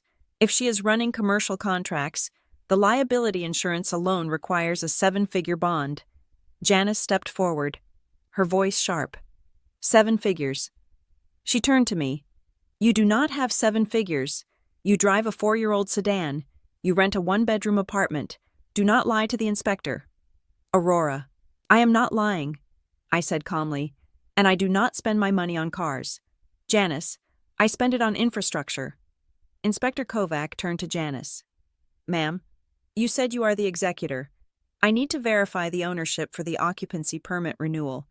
Since there is a dispute, I need to see the deed." Janice fumbled with her purse. Well, the deed is in the trust, effectively. We are filing the paperwork to clarify that now. But as I said, the tax situation." I stepped forward. I opened the binder I had prepared for Marcus's auditor. "Here is the original deed." "Inspector," I said, handing him the document. "Recorded 3 years ago. Transfer from Eleanor Vance to A.M. Holdings, LLC." I flipped the page. "Here are the articles of organization for A.M. Holdings. I am the sole member." I flipped the page again. "Here is the current certificate of good standing from the Secretary of State. And here is the tax clearance certificate for the business. No liens, no debts." Kovac took the binder. He scanned the pages. He looked at the seal on the deed. He looked at Janice. "Mrs. Mitchell," Kovac said, his voice dropping the polite tone. "You stated this property was part of an estate with tax liabilities. The record shows it is a private commercial entity with clear title." But she tricked Mother, Janice shouted. Losing her composure, she stole it. "That is why we are here." "That is a civil matter for a judge," Kovac said, handing the binder back to me. "As far as the city of Cedar Ridge is concerned, this building is up to code, and Ms. Mitchell is the owner of record." He turned to me. "You passed. Aurora, everything looks tight. Just make sure you keep the rear access clear for the fire lane." I smiled. We are working on a lease agreement for that right now. Janice looked like she was going to scream. She looked at the servers, then at me. How much, she whispered. The greed was cutting through the anger. How much is this actually worth? I closed the binder. I am not going to tell you the valuation of the company. Janice, that is proprietary. Derek laughed nervously. Come on. It is a couple of computers. What, do you make $100,000 a year? I looked at Derek, then I looked at Janice. I decided it was time to stop being the gray moth. The gross revenue for the last fiscal year was $1.2 million, I said. Net profit after reinvestment was $850,000. The silence that followed was absolute. The only sound was the hum of the cooling fans. Janice's face went slack. Her eyes darted from the rack to the floor to me. She was doing the math. She was realizing that while she was fighting over a $50,000 tax lien and a dilapidated warehouse shell, I was sitting on a business that generated more cash in a year than her staging company had made in a decade. 1.2. Derek choked out. And the contracts I have signed for the next quarter will push that to 1.5. I added, assuming, of course, that my family stops trying to sabotage my reputation with fake tax scares. Janice looked at me with a new expression. It wasn't pity anymore. It wasn't even just anger. It was fear. Pure, unadulterated fear. She realized she wasn't bullying a poor relation. She was attacking a powerhouse, and she had no idea what kind of resources I actually had. Get out, I said. It wasn't a scream. It was a simple instruction. Janice opened her mouth to speak, but Kovac stepped in. You heard the owner, he said. Inspection is over. If you do not have business here, you are trespassing on a secure commercial facility. Janice turned on her heel and walked out. She walked stiffly, like a marionette whose strings were being pulled too tight. Derek followed her, looking back at the server racks with a look of hungry confusion. When the door hissed shut behind them, I let out a long breath. Kovac tipped his helmet. Nice setup. Ms. Mitchell, do not let them grind you down. Thank you. Inspector. He left. I was alone in the hum. I checked the time. Marcus's auditor would be here in 30 minutes. I was ready for him. But as I sat down at my desk, my phone rang. It was Marcus. Aurora, he said. Good news. The board reviewed your preliminary security specs. They are impressed. Thank you, Marcus. But, he continued, his voice serious, they are still spooked by the legal noise. They want to lock you down, but they want stability. What are you proposing? I asked. We want to offer you a 5-year exclusive contract for our archival storage.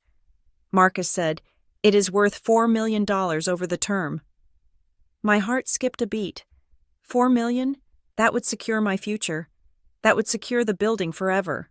But, Marcus added, and there is always a but. There is a contingency. We need a clean title opinion. We need a court order dismissing any and all claims against the property from your family, and we need it signed within 7 days. If the dispute is still active next Friday, we have to go with a competitor in Ohio. 7 days, I repeated. 7 days. Aurora, can you do it? I looked at the server racks. I looked at the binder with the deed. I thought about the key to box 519 and the IOU sitting in my bag. I have the evidence, I said. Then get a judge to stamp it, Marcus said. The clock is ticking. I hung up. Janice thought she was racing against the IRS. She was wrong. She was racing against me, and now I had a $4 million reason to finish this race in record time. I picked up the phone and dialed Nora. Nora, I said, file the motion for the summary judgment and request an emergency hearing. We are not waiting for next month. We are going to court this week. Why the rush? Nora asked. Because I just got an offer that changes everything. I said, and I am tired of playing defense. It is time to drop the hammer. The notification from the county clerk's office arrived at 8 o'clock in the morning, hitting my inbox with the dull thud of a digital gavel. It was a single PDF, but it weighed enough to crush a $4 million contract. Notice of lis pendens. I stared at the Latin term. Lis pendens, suit pending. In the world of property law, It was a red flag planted directly in the center of my livelihood. It told the world, and more importantly, title insurance companies, that the ownership of the Briar Hollow Annex was in dispute. It rendered the property effectively unsellable and uninsurable until the court case was resolved. 10 minutes later, Marcus called. I saw the filing. Aurora, he said, his voice devoid of the warmth he had shown the day before. Our risk department is flagging the contract. We cannot execute a long-term storage agreement on a facility that is subject to active litigation regarding its ownership. I can fix this. Marcus, I said, gripping the phone tight. It is a frivolous claim. It is a cloud on the title, he corrected. You have 5 days left on our verbal deadline. If that lis pendens is not lifted by close of business Tuesday, we walk. He hung up. I didn't scream. I didn't throw the phone. I sat in the silence of my apartment, feeling the walls of Janice's trap closing in. She knew she couldn't win on the tax lie. She knew she couldn't win on the road easement, so she had decided to burn the whole house down. If she couldn't have the annex, she would make sure I couldn't profit from it either. I drove to Nora's office. The rain from the previous days had cleared, leaving a sharp, bright sunlight that felt mocking. Nora was already reading the petition Janice had filed to support the lis pendens. Her face was pale with controlled rage. You need to read this, she said, sliding the document across the desk. But brace yourself. It is ugly. I picked it up. Petition to set aside transfer of deed due to undue influence and lack of capacity. I began to read. The petitioner, Janice Mitchell, alleges that the respondent, Aurora Mitchell, used her position of trust to isolate the decedent, Eleanor Vance, during her final years. The petitioner asserts that the respondent systematically restricted family access to the decedent, poisoning her mind against her natural children, and coerced the transfer of the Briar Hollow Annex at a time when the decedent was medicated, confused, and suffering from cognitive decline. I felt the blood drain from my face. She is saying I manipulated her, I whispered. She is saying I took advantage of my grandmother's dementia. It gets worse, Nora said. Look at paragraph 12. The respondent, having failed to secure gainful employment suitable to her station, preyed upon the decedent's fears of abandonment to secure financial assets. I slammed the paper down. I was the only one there, I shouted, my voice cracking. I was the one who drove her to chemotherapy. I was the one who sat with her when she woke up scared in the middle of the night. Janice was in Cabo. Janice was at brunch. She visited once a month for 20 minutes to ask for a check. I know, Nora said softly. I know. Aurora. She is rewriting history. I said, shaking. She is turning my love into a crime. This is the nuclear option, Nora said. When you can't argue the law, you argue the morality. She is banking on the fact that undue influence is hard to disprove. It is a he said, she said situation. She wants to drag this out for months, forcing you to settle just to get the lis pendens removed so you can save your business. She does not know about the contract. I said, she just knows I have revenue. She is trying to choke me out. She is trying to break you, Nora corrected. But she made a mistake. She made it factual. She claimed medical incapacity. That gives us the right to discovery on the medical records. Nora pulled a thick stack of files from her credenza. I already called Dr. Eris, she said. My grandmother's neurologist. He is retired, but he remembers your grandmother vividly. He remembers her because she was the sharpest patient in his ward. Nora opened the file. I have the mini mental state examination scores from the week she signed the deed. She scored a 29 out of 30. That is not dementia. Aurora. That is better than most 40-year-olds. That handles the capacity argument. I said, but what about the undue influence? What about the isolation? The door opened, and Elliot Brandt walked in. He looked more like a disappointed grandfather than a lawyer today. He carried a briefcase that looked as old as he was. I will handle that, Brandt said. Taking a seat, I looked at him. Mr. Brandt. I have been deposed in undue influence cases before. Aurora, he said, setting his hat on the table. It is a nasty business. But in this case, Janice has forgotten a crucial detail of my practice, which is I videotape the execution of every will and major deed transfer for clients over the age of 70. He said, "It is a policy I instituted specifically to prevent vultures like your aunt from circling after the funeral." He tapped his briefcase. "I have the recording of the day she signed the deed to the annex. In that video, I specifically ask her, 'Eleanor, has anyone promised you anything in exchange for this? Has anyone threatened you? Why are you giving this to Aurora and not Janice?' And what did she say?" I asked, holding my breath. She looked right at the camera. Brant said, a small smile touching his lips, and she said, "Because Aurora is the only one who never asked for it." I felt a tear slip down my cheek. I wiped it away angrily. "So we have the medical records," I said. "We have the video, and we have the motive," Graham said. Stepping into the room, I hadn't heard him come in. The forensic accountant was standing by the door, holding a tablet. He looked tired but energized, like a vampire who had just found a particularly rich vein. I finished the analysis of the loan payments and the staging company's books. Graham said, "Janice is not just in debt. Aurora, she is insolvent." "How bad?" I asked. "She is running a Ponzi scheme on her own life," Graham said. "She uses the deposit from client A to pay the vendor for client B. She uses the credit card to pay the mortgage, and the loan to pay the credit card. But the music stopped when your grandmother died." He walked over to the table and placed the tablet down. "I found something else.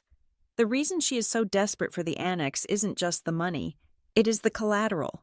"Explain," Nora said. "She took out a hard money loan 6 months ago," Graham said. "A predatory lender, high interest, short term. She listed the Briar Hollow Annex as a pending asset on the application. She told them she already inherited it. She committed loan fraud," I asked. "She sold them a promise she couldn't keep." Graham said, "That loan is due in 3 weeks. If she doesn't deliver the title or the cash, they will come for her personal assets, her house, her car, everything. That is why she filed the lis pendens." I realized. She is stalling the lenders. She is trying to show them she is fighting for the asset. It is a desperate throw. Graham agreed, but it gives us the narrative. She isn't suing because you manipulated your grandmother. She is suing because she manipulated a loan shark. "We have enough," Nora said, looking at the assembled team. "The medical records, the video, the financial motive. We can crush this petition. But can we do it in 5 days?" I asked. "Marcus won't wait for a trial." Nora hesitated. "A full trial takes months. We need a shortcut. We need an injunction. We need to convince a judge that her petition is so meritless, so bad faith, that it warrants immediate dismissal and sanctions. To do that," Brant said, "we need something that proves malice. Not just greed. Malice. We need proof that she knows she is lying." My phone buzzed. I looked down. It was my cousin Mallory. I hadn't spoken to Mallory since the day of the inspection, when she had watched me reveal the server room revenue. "Can we talk?" the text read. "I am at the coffee shop near your office, alone." I looked at Nora. "I have to go." I said, I found Mallory sitting in the back corner of the coffee shop, nervously shredding a paper napkin. She looked different. The polished, real estate shark veneer was cracked. She wasn't wearing her usual power blazer. She was in a hoodie and jeans. I sat down across from her. "I heard about the lis pendens," Mallory said, not making eye contact. "News travels fast." I said, "It does when Janice is bragging about it." Mallory said, "She told the whole family she locked you down. She said you were trying to sell the annex to a foreign company and run away with the money. She is lying." Mallory, "I know," Mallory said. She looked up then, and I saw the fear in her eyes. "I know she is lying. Aurora, because she tried to get me to lie too." "What do you mean?" "After the inspection," Mallory said, her voice shaking, "when we saw the servers, when we saw the money, Janice lost it. She came to my office. She screamed at me. She said it was my fault for not checking the property values earlier. She said I was a terrible real estate agent." Mallory took a sip of coffee. her hand trembling. She told me I had to write an affidavit. Mallory continued. She wanted me to sign a statement saying I had witnessed you yelling at Grandma, that I had seen you refuse to let family visit. And did you? I asked, my heart hammering. No, Mallory said. I told her that was perjury. I told her I wouldn't lose my license for her. And what did she do? She told me that if I didn't help her, she would ruin me. She said she would tell everyone that I was the one who advised her to take the loan from Grandma's accounts. She tried to frame me for her embezzlement. Aurora. I reached across the table and put my hand on hers. She is drowning. Mallory, she is pulling everyone down with her. You do not have to be one of them. Mallory pulled her hand away. She unlocked her phone. I am not doing this for you, she said, her voice brittle. I am doing this because I have a daughter to support. I cannot go to jail for Janice. She opened her text messages and scrolled back. This is from 2 days ago, she said, right before she filed the petition. She spun the phone around. The message was from Janice. I do not care if it is true or not. Mallory, just say it is for taxes. Everyone is scared of the IRS. If we muddy the waters enough, she will settle. I just need the title for a month to satisfy the lenders. Just sign the paper. There it was, the smoking gun, in black and white. I do not care if it is true. I just need the title. Can I have this? I asked. Mallory hesitated, then nodded. She tapped the screen and sent the screenshot to my phone. You never got it from me, she whispered. I won't say a word. I promised. Mallory stood up. She looked at me, and for a second, I saw the cousin I used to play with in the backyard. Before the money and the status games tore us apart. Beat her. Aurora, she said, please, just beat her. I walked back to Nora's office. The wind was picking up again, but I didn't feel the cold. I felt the heat of the phone in my pocket. I walked into the conference room. Nora, Brant, and Graham were still strategizing. Stop planning, I said. I threw my phone onto the table. The image of the text message glowing on the screen. We have it, I said. Malice, intent to defraud, conspiracy to coerce. Nora picked up the phone. She read the text. Her eyes widened. Where did you get this? It fell off a truck, I said. Is it enough? Nora looked at Brant. Brant looked at the text and let out a low, satisfied hum. This is not just enough for a defense, Brant said. This is enough for an ex parte hearing. This proves that the lease pendens was filed fraudulently to leverage a settlement. It is an abuse of process. Nora stood up, her energy shifting from defensive to predatory. I am filing an emergency motion for injunctive relief, she said. We are going to ask the judge to strike the lis pendens immediately, sanction Janice for bad faith filing, and issue a temporary restraining order preventing her from contacting you or your clients. When I asked, now, Nora said, I will call the judge's clerk. We are alleging irreparable harm to your business. With the contract deadline, we have grounds for an expedited hearing. She looked at me. Pack your bag. Aurora, we are going to court tomorrow morning. I looked at the team around the table, the lawyer, the accountant, the witness, and the ghost of my grandmother, present in every document and every strategy we had built. Janice wanted to play the moral card. She wanted to talk about family values and protecting the elderly. Fine, I thought, let's talk about values. Let's talk about truth. I picked up my phone and looked at the screenshot one last time. Everyone is scared of the IRS. Janice was right about fear, but she was wrong about the source. She shouldn't be afraid of the tax man. She should be afraid of the quiet girl who had spent 3 years building a fortress while she was busy digging a grave. I am ready, I said. Nora picked up her briefcase. Then let's go get your inheritance back. The deposition room was colder than the morgue had been. It was a windowless box on the 14th floor of a glass tower, filled with the rhythmic, staccato clicking of the stenographer's machine. That sound was the only thing keeping me grounded as I watched my Aunt Janice perform the greatest role of her life. She sat across the table, dabbing at dry eyes with a lace handkerchief that I recognized from my grandmother's drawer. I only wanted to help her, Janice said. her voice trembling just enough to register as sincere on the audio recording. Aurora has always been distant, disconnected from the family values. When Mother passed, I knew the tax burden would crush her. I was trying to absorb the blow. I was willing to take on the debt myself to protect my niece. Her lawyer, a slick man named Mr. Sterling who wore a suit that shimmered under the fluorescent lights, nodded sympathetically. "And did you ask Ms. Mitchell to sign the property over?" Sterling asked. "I did." Janice sniffed. "I begged her. Not for me. For the legacy. But she refused. She has been confused. I believe the grief has clouded her judgment." I sat next to Nora. My hands clenched so tight under the table that my fingernails were biting into my palms. It took every ounce of my professional discipline not to scream. She was painting me as a mentally unstable child and herself as the martyr, all while trying to steal a multi-million-dollar asset to pay off a loan shark. Nora placed a hand on my forearm, a silent signal to breathe. Mr. Sterling looked at me then, his eyes cold. "We are done with the petitioner," he said. "We can take a recess before we depose the respondent." We walked out into the hallway. The air was stale, recycled through vents that probably hadn't been cleaned in a decade. I leaned against the wall, trying to shake the image of Janice's fake tears from my mind. "She is good," I whispered.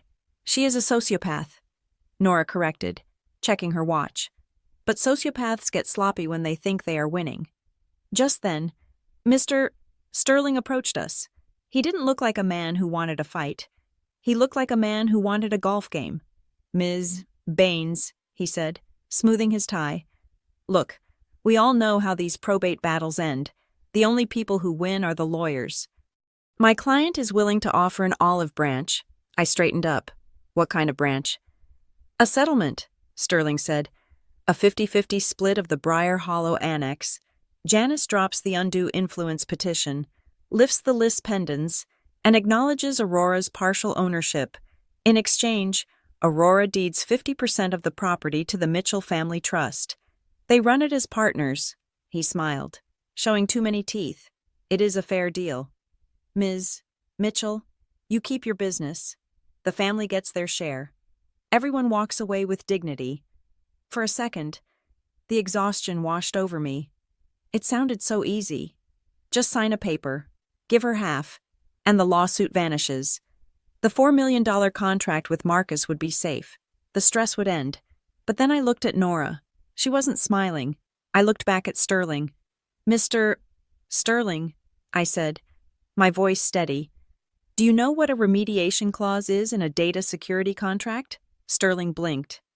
"Excuse me. If I allow a partner onto the deed who has a history of financial judgments and active tax liens, I immediately violate the compliance standards of every single one of my clients." I explained. "My contracts require a clean chain of custody and ownership." I stepped closer to him. "Giving Janice 50% doesn't save the business. It kills it. The moment her name touches that title, my clients exit, the revenue drops to zero, and we are left with an empty warehouse that Janice can't sell because of her own liens." Sterling's smile faltered. "It is a generous offer," he pressed. "The alternative is a trial that could take months. Can you afford to be bled dry?" "Ms. Mitchell, I can afford the truth," I said. "No settlement. We see you in court." Sterling shrugged, his mask of civility slipping just a fraction. "Have it your way." He walked back into the deposition room. Nora looked at me with pride. "That was a trap," she said. "A soft trap." She wanted to co-opt the asset so she could use her 50% share as collateral for her lenders. She would have leveraged her half, defaulted, and the bank would have foreclosed on the whole building, forcing a partition sale. You would have lost everything. "I know," I said. "Grandma warned me. The wolf does not knock because he wants to visit." We left the deposition an hour later. We didn't give them anything. When they asked me about undue influence, I simply referred them to the medical records and the video logs. I was boring. I was factual. I was a wall they couldn't climb. Back at Brant's office, the atmosphere was kinetic. Graham was pacing in front of a whiteboard covered in red ink. Brant was sitting at his desk, polishing his glasses with a slow, deliberate rhythm. We have the numbers finalized for the hearing, Graham said as we walked in. He tapped the board.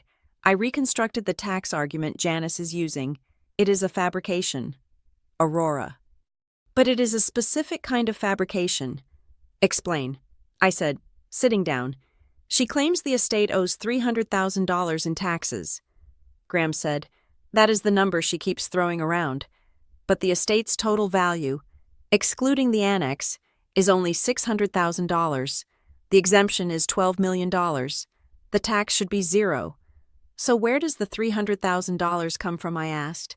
It comes from her liabilities.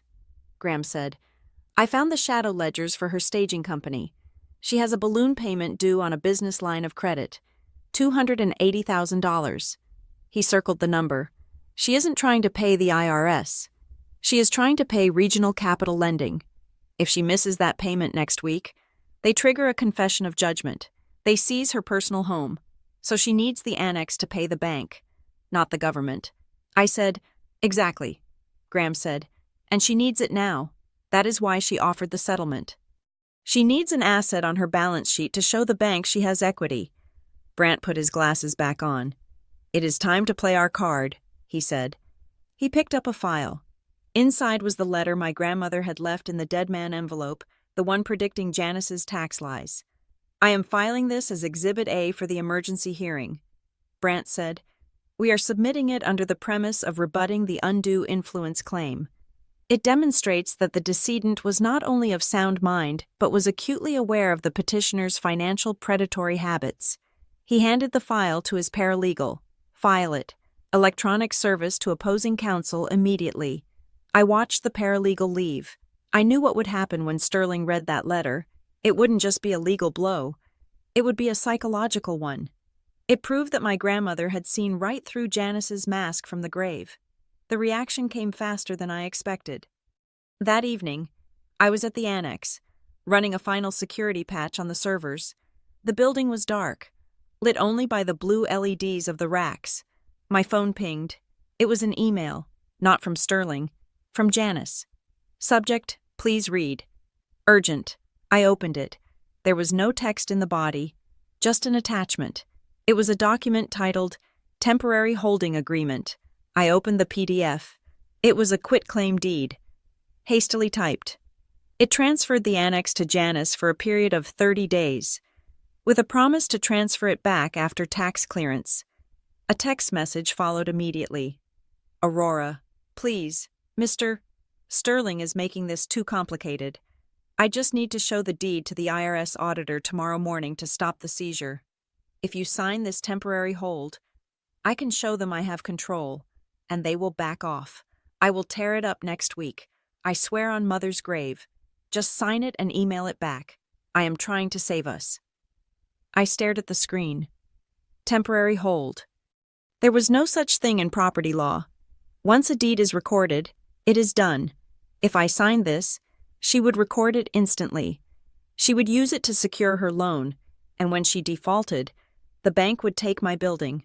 She thinks I'm stupid. I realized. She thinks I am still the little girl who doesn't understand business stuff. I forwarded the email to Nora with a note. Add this to the evidence pile. Attempted fraud. Then I replied to Janice. Aunt Janice, all communication must go through counsel. Please do not contact me directly. I put the phone down. I wasn't angry anymore. I was just cold.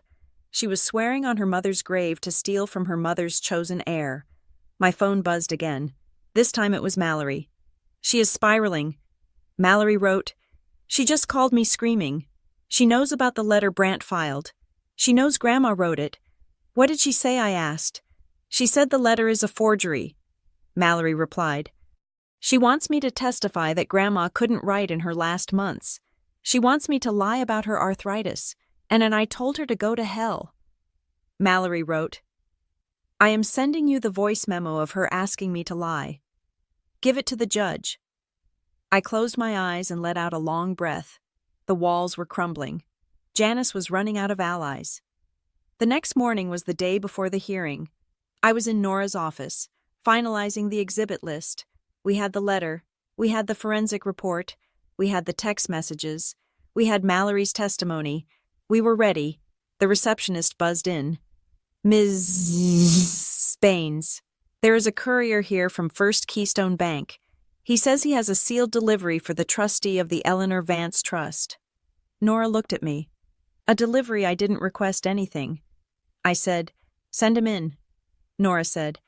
The courier walked in carrying a heavy, rigid envelope. It was marked confidential. Court eyes only. He handed it to me.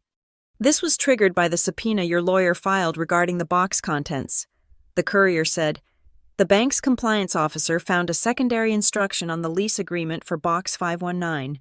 "What instruction?" I asked. The courier looked at his clipboard. "The instruction states that if the box is accessed by the beneficiary due to a legal dispute, and if that dispute proceeds to a court filing, a second sealed packet is to be released." I looked at the envelope. My grandmother had prepared for the skirmish, but she had also prepared for the war. I started to open it. "Wait," Nora said, grabbing my hand. I looked at her. "Look at the stamp." Nora said. I looked. "To be opened only in the presence of a presiding judge." "If you open that now," Nora said. Her voice hushed. "It is inadmissible. It is tampered evidence. Whatever is in there, your grandmother wanted it to be the final word.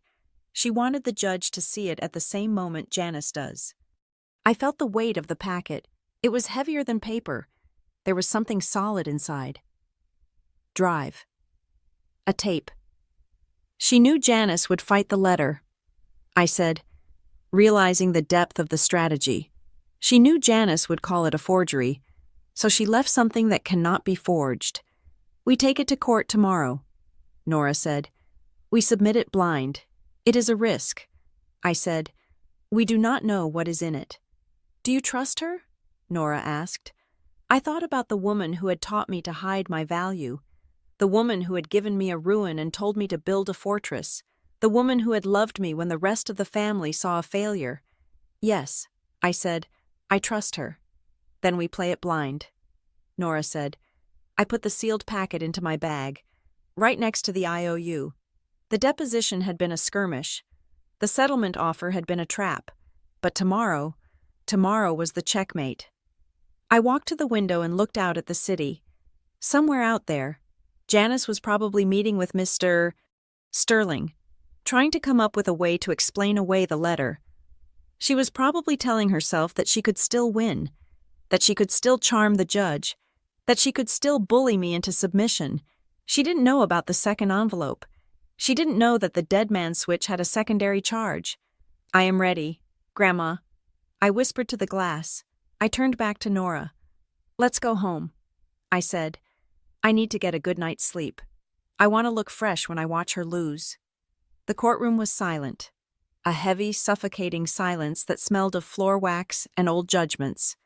Judge Harrison sat behind the high bench, his face unreadable as he reviewed the motion papers. To my left sat Nora, calm and predatory. To my right, the empty gallery, save for Marcus's auditor who had come to witness the title clearance, and my cousin Mallory, who sat in the back row with her head bowed. Across the aisle, Janice sat with Mr. Sterling. She was wearing a modest gray suit, her hair pulled back in a severe bun. She looked smaller than usual, but when the judge nodded for her to begin, she stood up and inflated with that familiar theatrical self-righteousness. "Your Honor," Janice began, her voice trembling with carefully calibrated emotion. "This petition is not about money, it is about duty. For the last 5 years, while my niece was absent, living her own life, I was the one by my mother's bedside. I managed her pills. I managed her appointments. I managed the crushing weight of her estate." She turned to look at me, a tear tracking perfectly down her cheek. "I promised my mother I would protect the family legacy." Janice continued, "The tax situation is dire. The IRS is circling. I asked Aurora to transfer the annex solely so I could leverage it to pay the estate's debts. I was trying to fall on the grenade for her, and in return she accuses me of theft. She locks me out of the property I helped build. It is a tragedy, Your Honor, that greed has blinded a daughter's love." She sat down, dabbing her eyes. It was a good performance. If I didn't know the truth, I might have believed her. Mr. Sterling stood up. We rest on the petition. Your Honor, the medical incapacity is clear. The urgency of the tax lien requires immediate equitable relief. Judge Harrison turned to Nora. Ms. Baines, Nora stood up. She didn't use emotional inflection. She didn't cry. She picked up a single piece of paper. Your Honor, Nora said, her voice cutting through the humid air of the courtroom. The petitioner speaks of taxes as if they are a feeling, but taxes are mathematics, and the math in this petition does not add up. She walked to the podium. We have submitted into evidence the estate valuation. The total assets are well below the federal exemption of $12 million. There is no estate tax. There is no inheritance tax burden on the estate itself. The lien the petitioner speaks of is a phantom. It does not exist in the federal registry. It does not exist in the state registry. Nora turned to face Janice. The only liens that exist, Your Honor, are personal judgments against Janice Mitchell and her company. Mitchell Interiors. We have submitted certified copies of 3 separate judgments totaling over $100,000, as well as a default notice from a hard money lender dated 2 weeks ago. Objection, Sterling shouted. Standing up. The petitioner's personal finances are not relevant to the capacity of the decedent. They are relevant to motive, Your Honor. Nora countered smoothly. The petitioner claims she needs the annex to pay the IRS. We assert she needs the annex to satisfy a predatory loan that is due in 4 days. This is not a rescue mission. It is a liquidation event disguised as a probate dispute. The judge looked at Sterling over his glasses. Overruled. I will hear the evidence. Nora called Mr. Brandt to the stand. The old lawyer walked slowly, his cane tapping against the floor. He took the oath with the gravity of a man who held the law as a religion. Mr. Brandt, Nora asked, as the drafting attorney of the will, did Eleanor Vance ever express confusion about the Briar Hollow Annex? Never. Brandt said firmly. She was explicit. She viewed the annex as a separate entity, distinct from the family trust. And regarding the petitioner's status, Nora asked, Janice Mitchell is not, and has never been, the executor. Brandt stated, the First Keystone Bank is the executor. When Ms. Mitchell attempted to seize control of the assets in my office last week, I informed her of this. I told her, and I quote from my contemporaneous notes, that is not how this works. She attempted to bypass the legal chain of command using a power of attorney that expired at the moment of death. Brandt looked at Janice. The documents she presented to Aurora, the tax schedules, the urgency were drafted with haste and contained basic legal errors that no competent professional would make. They were props, not filings. Janice shifted in her seat. Her face was losing its tragic composure. The corners of her mouth were tightening. Nora thanked Brandt and called Graham Ives. Graham set up his easel. He didn't look at the judge. He looked at the charts. I have conducted a forensic trace of the decedent's accounts. Graham said, we found a pattern of withdrawals labeled consulting fees paid to the petitioner's company. But more importantly, we found a promissory note. Graham held up the document we had retrieved from the safe deposit box. 5 years ago, the petitioner borrowed $250,000 from the Eleanor Vance Trust. She defaulted on this loan 3 years ago. The judge leaned forward. $250,000.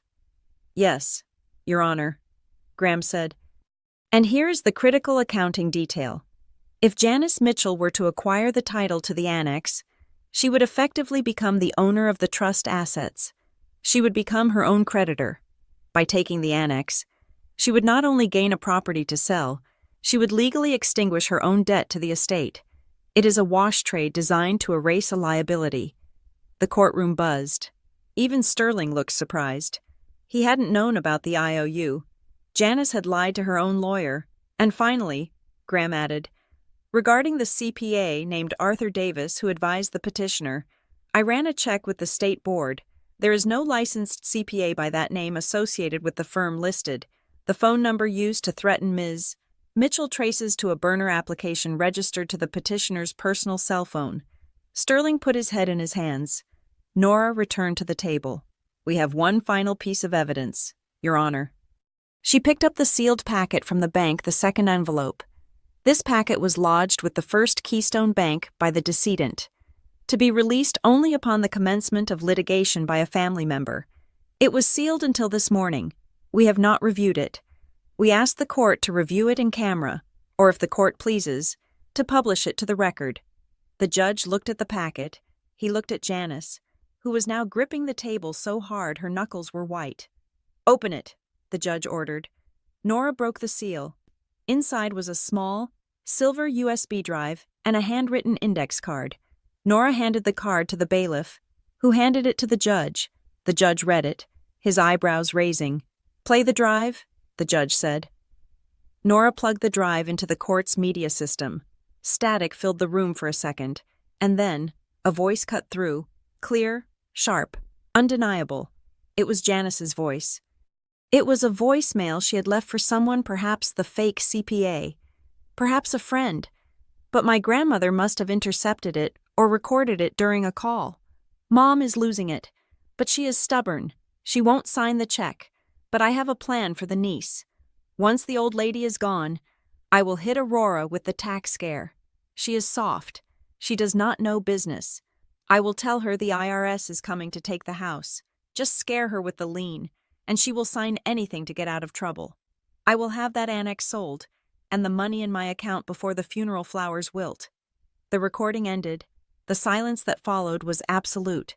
It wasn't just quiet. It was the vacuum left after a bomb goes off. Janice was frozen. She wasn't crying anymore. She was staring at the USB drive as if it were a snake that had just bitten her. She had been caught in her own voice, detailing the exact conspiracy she had just denied under oath. My grandmother hadn't just predicted the move.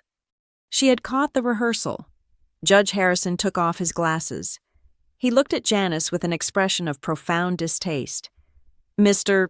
Sterling," the judge said, his voice dangerously low, "do you have any rebuttal to the voice of your client conspiring to defraud the beneficiary?" Sterling stood up slowly. He gathered his papers. "Your Honor, I request a brief recess to consult with my client regarding her plea in the sanctions phase. Request denied." The judge snapped, "I have heard enough." He slammed his gavel down. A sound like a gunshot. The petition to set aside. Deed is dismissed with prejudice. The claim of undue influence is found to be baseless and filed in bad faith. He turned to the clerk. "The lis pendens on the property known as the Briar Hollow Annex is hereby vacated. Effective immediately. The title is clear and quieted in the name of Aurora Mitchell and A.M. Holdings." He turned back to Janice. "Mrs. Mitchell, this court finds that you have engaged in an abuse of the probate process. You have attempted to weaponize the legal system to cover your own financial malfeasance. I am issuing an immediate injunction preventing you from coming within 500 feet of the property or the respondent. Furthermore," the judge continued, his voice rising, "I am referring the record of this hearing, specifically the evidence regarding the forged tax documents and the fraudulent CPA, to the District Attorney's Office for investigation into fraud and attempted grand larceny, and regarding the $250,000 you owe the trust, I am entering a summary judgment in favor of the estate. You will pay it back. Mrs. Mitchell, even if we have to garnish every cent you make for the rest of your life, court is adjourned." The gavel hit again. Janice collapsed back into her chair. She looked like a marionette whose strings had been cut. Mallory, in the back row, stood up and walked out without looking back. She was free. She hadn't lied. I stood up. My legs felt steady. My hands were not shaking. I walked toward the exit. Janice looked up as I passed. Her face was a ruin of mascara and panic. She reached out a hand, grasping at my sleeve. "Aurora," she whispered, her voice cracking. "Please, you cannot let them investigate me. I will go to jail. We can work this out. I can sell the house. I can pay you part of it. We are family." I stopped. I looked at her hand on my arm, the hand that had slid the fake tax bill across the table, the hand that had tried to steal my future. I gently removed her hand from my sleeve. I looked her in the eye. I didn't feel triumph. I didn't feel joy.